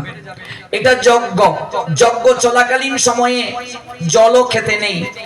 দাহ কার্য শেষ হওয়ার পূর্ব পর্যন্ত শ্মশান বন্ধুরা জলও খেতে পারবে না। আমাদের সমাজে মিষ্টি বিতরণও চলছে, চাও চলছে, মনে হয় যেন কারো বিয়ে লাগছে, মিষ্টি চলছে বিতরণ। যে সকল অপদার্থগণ ওই দাহ কার্যে গিয়া খায়, ওদের পাপ হচ্ছে। আবার কেউ আবার বিড়ি টানছে, আবার এরকম লাকড়িও দিচ্ছে। মনে হচ্ছে কি যে হচ্ছে এখানে। ওরে বুকার দল, তোদেরকেও একদিন আসতে হবে এই জায়গায়, এটা সেন্সিটিভ প্লেস। এখানে গিয়ে মানুষের নয়নে জল আসে। এই কার্য যে কিতাব বুঝে করে আমি বুঝি না। কাজেই দাহ কার্য শেষ হওয়ার পূর্ব পর্যন্ত খাওয়া দাওয়া করবে দূরের কথা, জল গ্রহণ করা যাবে। দাহ কার্য শেষ হলে পরে কলস পূর্ণ করে জল নিয়ে দান স্কন্ধে কলসিটা রেখে চিতাটা 7টা প্রদক্ষিণ করে তারপর কলসিটাকে চিতার মাঝে ফেলে দেবে, পিছনে আর ফিরে তাকাবে না। তত্ত্ব দেয়া হচ্ছে মাটির ভাণ্ড হলো ভেঙ্গে খণ্ড খণ্ড, মিছে গৌরব কেন করো ভাই। এই দেহটা মাটির ভাণ্ড, এটা খণ্ড হয়ে যায়, এটা নিয়ে গৌরব করিও না। কাজে এই ভুল কার্যটা করবেন না। এবার দাহ কার্য থেকে এসে যদি ছাই শরীরে লেগে যায় ইত্যাদি ভাইরাস ব্যাকটেরিয়া থাকতে পারে, এই জন্য স্নান করা। অগ্নির মাঝে সরিষা দেয়া হয়, লোহা দেয়া হয়, ধূপ দেয়া হয়। ধূপ সরিষা এগুলো অ্যান্টিভাইরাস রূপে কাজ করে, এই জন্য এগুলো আমরা শরীরে স্পর্শ করি, ভাইরাস ব্যাকটেরিয়া যেন দূর হয়। কিন্তু এমন নিয়ম নয় যে স্নান না করে ঘরে ঢুকাই যাবে না, এগুলো কুসংস্কার। আপনাকে স্নান করতে হবে এমন বাধ্যতামূলক কথা না। আজকে পৌষ মাঘ মাসের সময়ে অনেকেই দাহ কার্যে যায় না স্নান করবো বলে, রাত্রে বাপরে বাপ স্নান করা লাগবে, যাবো না। জগতে যত শ্রেষ্ঠ পুণ্য কার্য হচ্ছে তন্মধ্যে শ্রেষ্ঠ পুণ্য হচ্ছে দাহ কার্যে অংশগ্রহণ করা। এটার মতো পুণ্য আর কিছু হতে পারে না। এই জন্য অবশ্যই দাহ কার্যে যাবে। আর এগুলো কুসংস্কার যে কাষ্টজ্ঞাতি, কাষ্টজ্ঞাতি শব্দটা বুঝেন তো, মানে যে দাহ কার্যে অংশ নিল, আমাদের সিলেটি ভাষা এটাকে কাষ্টজ্ঞাতি বলে, আপনারা কি বলে আমি জানি না। অন্তিমের বন্ধু, এবার কাকা বাবু আপনি আমার বাপের কাষ্টজ্ঞাতি ছিলেন, আপনি যদি না আমার বাপের শ্রাদ্ধে খান, আমার বাপ আটকে থাকবে, একটু দই হলেও খাবেন, একটু চিরা হলেও খাবেন, তোর বাপ আটকে থাকবে আমি না খাইলে। এগুলো ভুল কথা, এগুলো কুসংস্কার, এগুলো থেকে বের হয়ে আসুন। শ্রাদ্ধ কখনো সাড়ম্বরে করতে নেই, শাস্ত্র নিষেধ করেছে। আজকাল অমুক বাপুর বাপের শ্রাদ্ধ, বাপরে বাপ কি যে করেছে, এটাই ভুল। শ্রাদ্ধ কখনো সাড়ম্বরে করতে নেই। শ্রদ্ধা যুগন প্রত্যয় যুগে শ্রাদ্ধ, শ্রদ্ধার সঙ্গে দান করা। দান কি মানুষ চিৎকার করে করে? দান কি মানুষ কখনো সাড়ম্বরে করে? শ্রাদ্ধের পরে যে বৈষ্ণব সেবা দেবে সেটি আয়োজন করবে, কিন্তু শ্রাদ্ধে সবচেয়ে কম সংখ্যক লোককে আহার করানো উচিত। ম্যাক্সিমাম শ্রাদ্ধগুলো কলিযুগে প্রেত শ্রাদ্ধ হচ্ছে। শাস্ত্রের নিয়মে যদি শ্রাদ্ধ না হয়, ওই ব্যক্তি জীবিত অবস্থায় যে পাপ করেছে যে গিয়ে খাবে তার একটা অংশ বহন করে নিয়ে আসবে। এই জন্য শ্রাদ্ধ সাড়ম্বরে করতে নেই। যে শ্রাদ্ধে মাছ হয়, মাংস হয়, সেই শ্রাদ্ধে গিয়ে যদি কেউ খায় জীবিত অবস্থায়, এই ব্যক্তি যে পাপ করেছে তার একটা অংশ সে বহন করে নিয়ে আসবে। শ্রীমদ ভাগবত সপ্তম স্কন্ধ 15তম অধ্যায় 7 নম্বর শ্লোকে উল্লেখ আছে শ্রাদ্ধে আমিষ নিষিদ্ধ। ভুল ক্রমেও শ্রাদ্ধেই কার্য করবে না। শ্রাদ্ধ বিষ্ণুর প্রীতি সাধনের জন্য যজ্ঞ। যদি শ্রাদ্ধে মাছের বিধান থাকতো তাহলে গোষ্ঠীর সব লোক এই কয়েকটা দিন নিরামিষ খেলে কেন? ধরার চিহ্ন ধারণ করে মাটিতে ঘুমালে কেন? ব্রহ্মচর্য ব্রত করলে কেন? কখনো এই কার্য করবে না। জীবন দশায় যতগুলো শ্রাদ্ধে খাইছো এটার পাপি আগে স্খলন করো মাছের শ্রাদ্ধে। তবে শ্রাদ্ধ যদি শাস্ত্রীয় নিয়মে হয় অবশ্যই গ্রহণ করা যাবে, কিন্তু অধিকাংশ শ্রাদ্ধই শাস্ত্রীয় নিয়মে হচ্ছে না, প্রেত শ্রাদ্ধ হচ্ছে। মানে ব্রাহ্মণরা বলে যাই করো ব্রহ্মবুদ্ধি দেয়া লাগবই, ব্রহ্ম মাছ খায়। সমাজের লোকদের চাপে অনেক সময় মাছ করতে হয়। যে ব্যক্তি নির্দেশ দেবে শ্রাদ্ধে মাছ করার কথা, তাকেও জিহ্বায় শেখা দিবে নরকে নিয়ে গিয়ে। কাজেই কাউকে নির্দেশ দেওয়ার পূর্বে ভেবে নির্দেশ দেবে। কেউ মারা গেল, কাকা বাবু গ্রামের লোককে ডেকে বলছে, গৃহকর্তার ছেলে, আমার বাবার শ্রাদ্ধটা কি করে করব? এবার কাকা বাবু গ্রামের মুরব্বী, তিনি বলছেন কি আর করবে রে, তোর বাপকে তো দেখলাম বাজারের সবচেয়ে বড় মাছটা এনে খেতে। তোর বাপের মাছ তেলাপিয়া মাছ খুব প্রিয় ছিল। আত্মা তুষ্ট মানে জগৎ তুষ্ট, তাহলে কি আর করবে, শ্রাদ্ধে মাছ করে ফেল, তোর বাপ ঢেং ঢেং করে স্বর্গে চলে যাবে। যে কাকাবাবু নির্দেশ দিলেন উনি জীবনে গীতাও পড়েন নাই, ভাগবত পড়েন নাই, শাস্ত্রের সঙ্গে সম্পর্কও নাই। আচ্ছা বলেন তো, এক কানা কি করে আরেক কানাকে পথ দেখাবে? যে ব্যক্তি শাস্ত্র জানে সে নির্দেশ দেবে। গ্রামের মুরব্বী অবশ্যই শ্রদ্ধার পাত্র, অবশ্যই তিনি শ্রদ্ধার্ঘ, কিন্তু তিনি যা জানেন না তা কেন বলতে যান, বলতে গিয়ে পাপটা করছেন। কাজে এর থেকে বের হয়ে আসুন। শ্রাদ্ধে অন্ন খাওয়ার নিয়ম ছিলই না। এখানে আমার যারা বাবা কাকার বয়সী আছেন তারা আমার সঙ্গে এক বাক্যে বলবেন, বলুন আগেরকার দিনে শ্রাদ্ধে অন্ন ছিল না দই চিড়া ছিল? তো বাদটা এলো থেকে? অন্নটা কে তৈরি করলো? আমরাই তৈরি করেছি। যাওয়ার প্রয়োজন নাই। আপনি নিমন্ত্রণ করবেন কেন? কে বলছে আপনাকে নিমন্ত্রণ করতে? আপনার বাবার আত্মার শান্তির জন্য আপনি শ্রাদ্ধ করছেন, মানুষকে খাওয়ানোর জন্য নয়। এটাই তো ভুল কথা। শ্রাদ্ধে খাওয়ানোই উচিত নয়, শাস্ত্রে নিষেধ। শ্রাদ্ধে কাউকে খাওয়ানো উচিত না, এটাই তো শাস্ত্র নিষেধ। এই পাপটাই তো আমরা করছি। শ্রাদ্ধে খাওয়া যাবে কোন শাস্ত্রে আছে আমায় দেখান তো। একটা শাস্ত্রেও লেখা নাই শ্রাদ্ধে খাওয়া যাবে। শ্রাদ্ধে খাওয়াই তো উচিত না। শ্রাদ্ধে খাওয়াতে হয় কে বলেছে? শ্রাদ্ধে তো খাওয়ানোই উচিত না কাউকে। খাওয়াবে বৈষ্ণব সেবার সময়ে, কলিযুগে শ্রীমান মহাপ্রভুর নির্দেশ। শ্রাদ্ধ কখনো সাড়ম্বরে করতে নেই। কেউ না আসলে আমার বাবা আটকে থাকবে নাকি? এগুলোই তো আমাদের সমাজে ভুল প্রচলন, ভুল কথা। আত্মা কোনো কিছু খায় না। মানুষ আসলেই আমার কি, না আসলেই কি। মূল কথা ভগবান সন্তুষ্ট হলেন কিনা, এটা হচ্ছে মুখ্য। অদ্বৈত আচার্য প্রভুর বাপের শ্রাদ্ধে, এই যে পঞ্চতত্ত্বের অন্যতম অদ্বৈত আচার্য, তার বাবার শ্রাদ্ধে নবদ্বীপের কোন ব্রাহ্মণকে শ্রাদ্ধে ভোজন করার নাই, হরিদাস ঠাকুরকে ভোজন করালেন। চৈতন্য চরিতামৃতে লেখা আছে। এই যে নাম যজ্ঞ করবেন, অধিবাসের সময় হরিদাস ঠাকুর, জবন হরিদাসের একটা আসন দেওয়া হয় কি হয় না? যিনি নামাচার্য হরিদাস ঠাকুর। এই জন্য সমাজের লোক এক করে করলো অদ্বৈত আচার্যের পরিবারকে। মহাপ্রভু কি বিধান দিলেন?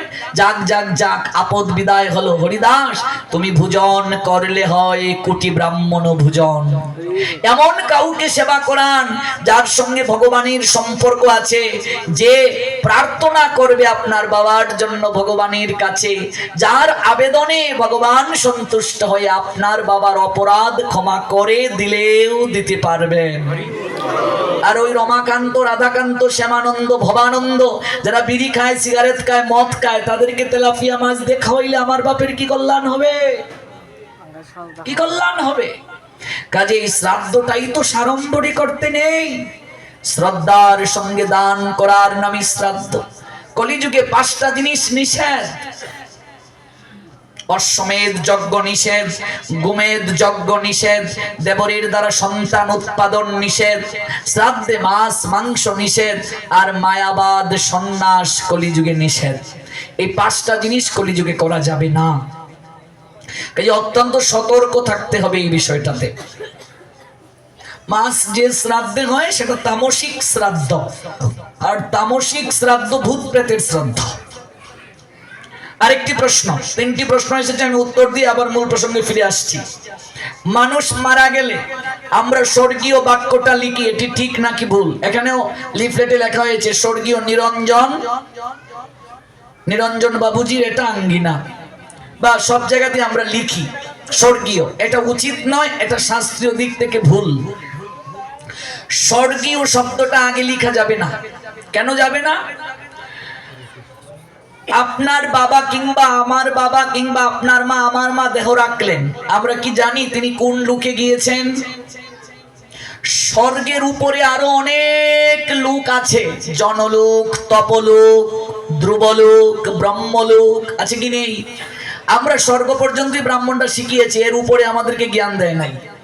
কিন্তু এর উপরে, অনেক উপরে বৈকুণ্ঠ লোক, বৈকুণ্ঠে থাকেন ভগবান বিষ্ণু, তার অনেক উপরে গোলক বৃন্দাবন, যেখানে গোবিন্দ থাকেন রাধারানীকে নিয়ে, আর বৈকুণ্ঠে থাকেন নারায়ণ লক্ষ্মীকে নিয়ে। এবার কেউ যদি মারা যায়, আমি তাকে স্বর্গীয় লিখে রাখলাম, কিন্তু আমার বাবা চলে গেলেন ভগবানের চরণে। আমরা তো সন্তান চাই না যে আমার বাবা ভগবানের চরণে যাক, মুক্তি পাক। আমার বাবা চলে গেলেন বৈকুণ্ঠে, আমি লিখে রাখলাম স্বর্গীয়, তাহলে তাকে কি ছোট করে রাখলাম না? আমার বাবা চলে গেলেন ব্রহ্মলোকে, পিতৃলোকে, কিংবা অন্য কোনো লোকে, কিংবা ধ্রুবলোকে, সত্যলোকে, আমি লিখে রাখলাম স্বর্গীয়, তাহলে তাকে ছোট করে রাখলাম। তাহলে এখানে কোন শব্দটা হবে? এখানে স্বর্গীয় শব্দটা না হয়ে হবে পরলোকগত। শব্দটা কি হবে? পরলোকগত, মানে তিনি আর এই লোকে নেই, পরলোকে গিয়েছেন। এবার কর্মানুযায়ী তিনি নরকেও যেতে পারেন, পিতৃলোকেও যেতে পারেন, স্বর্গলোকেও যেতে পারেন, ভূত লোকে যেতে পারেন, তপলোকে যেতে পারেন, ব্রহ্মলোকে যেতে পারেন, জনলোকে যেতে পারেন, সত্যলোকে যেতে পারেন, বৈকুণ্ঠে যেতে পারেন, এমনকি গোলক বৃন্দাবনেও যেতে পারেন। কাজে এখানে স্বর্গীয় শব্দটা না লিখে আজ থেকে লিখবো আমরা পরলোকগত, মানে তিনি এই লোকে নেই, পরের লোকে গিয়েছেন, অর্থাৎ এই লোকে তার আর অস্তিত্ব নেই, পরলোকে তিনি গমন করেছেন। তৃতীয় প্রশ্ন, মানুষ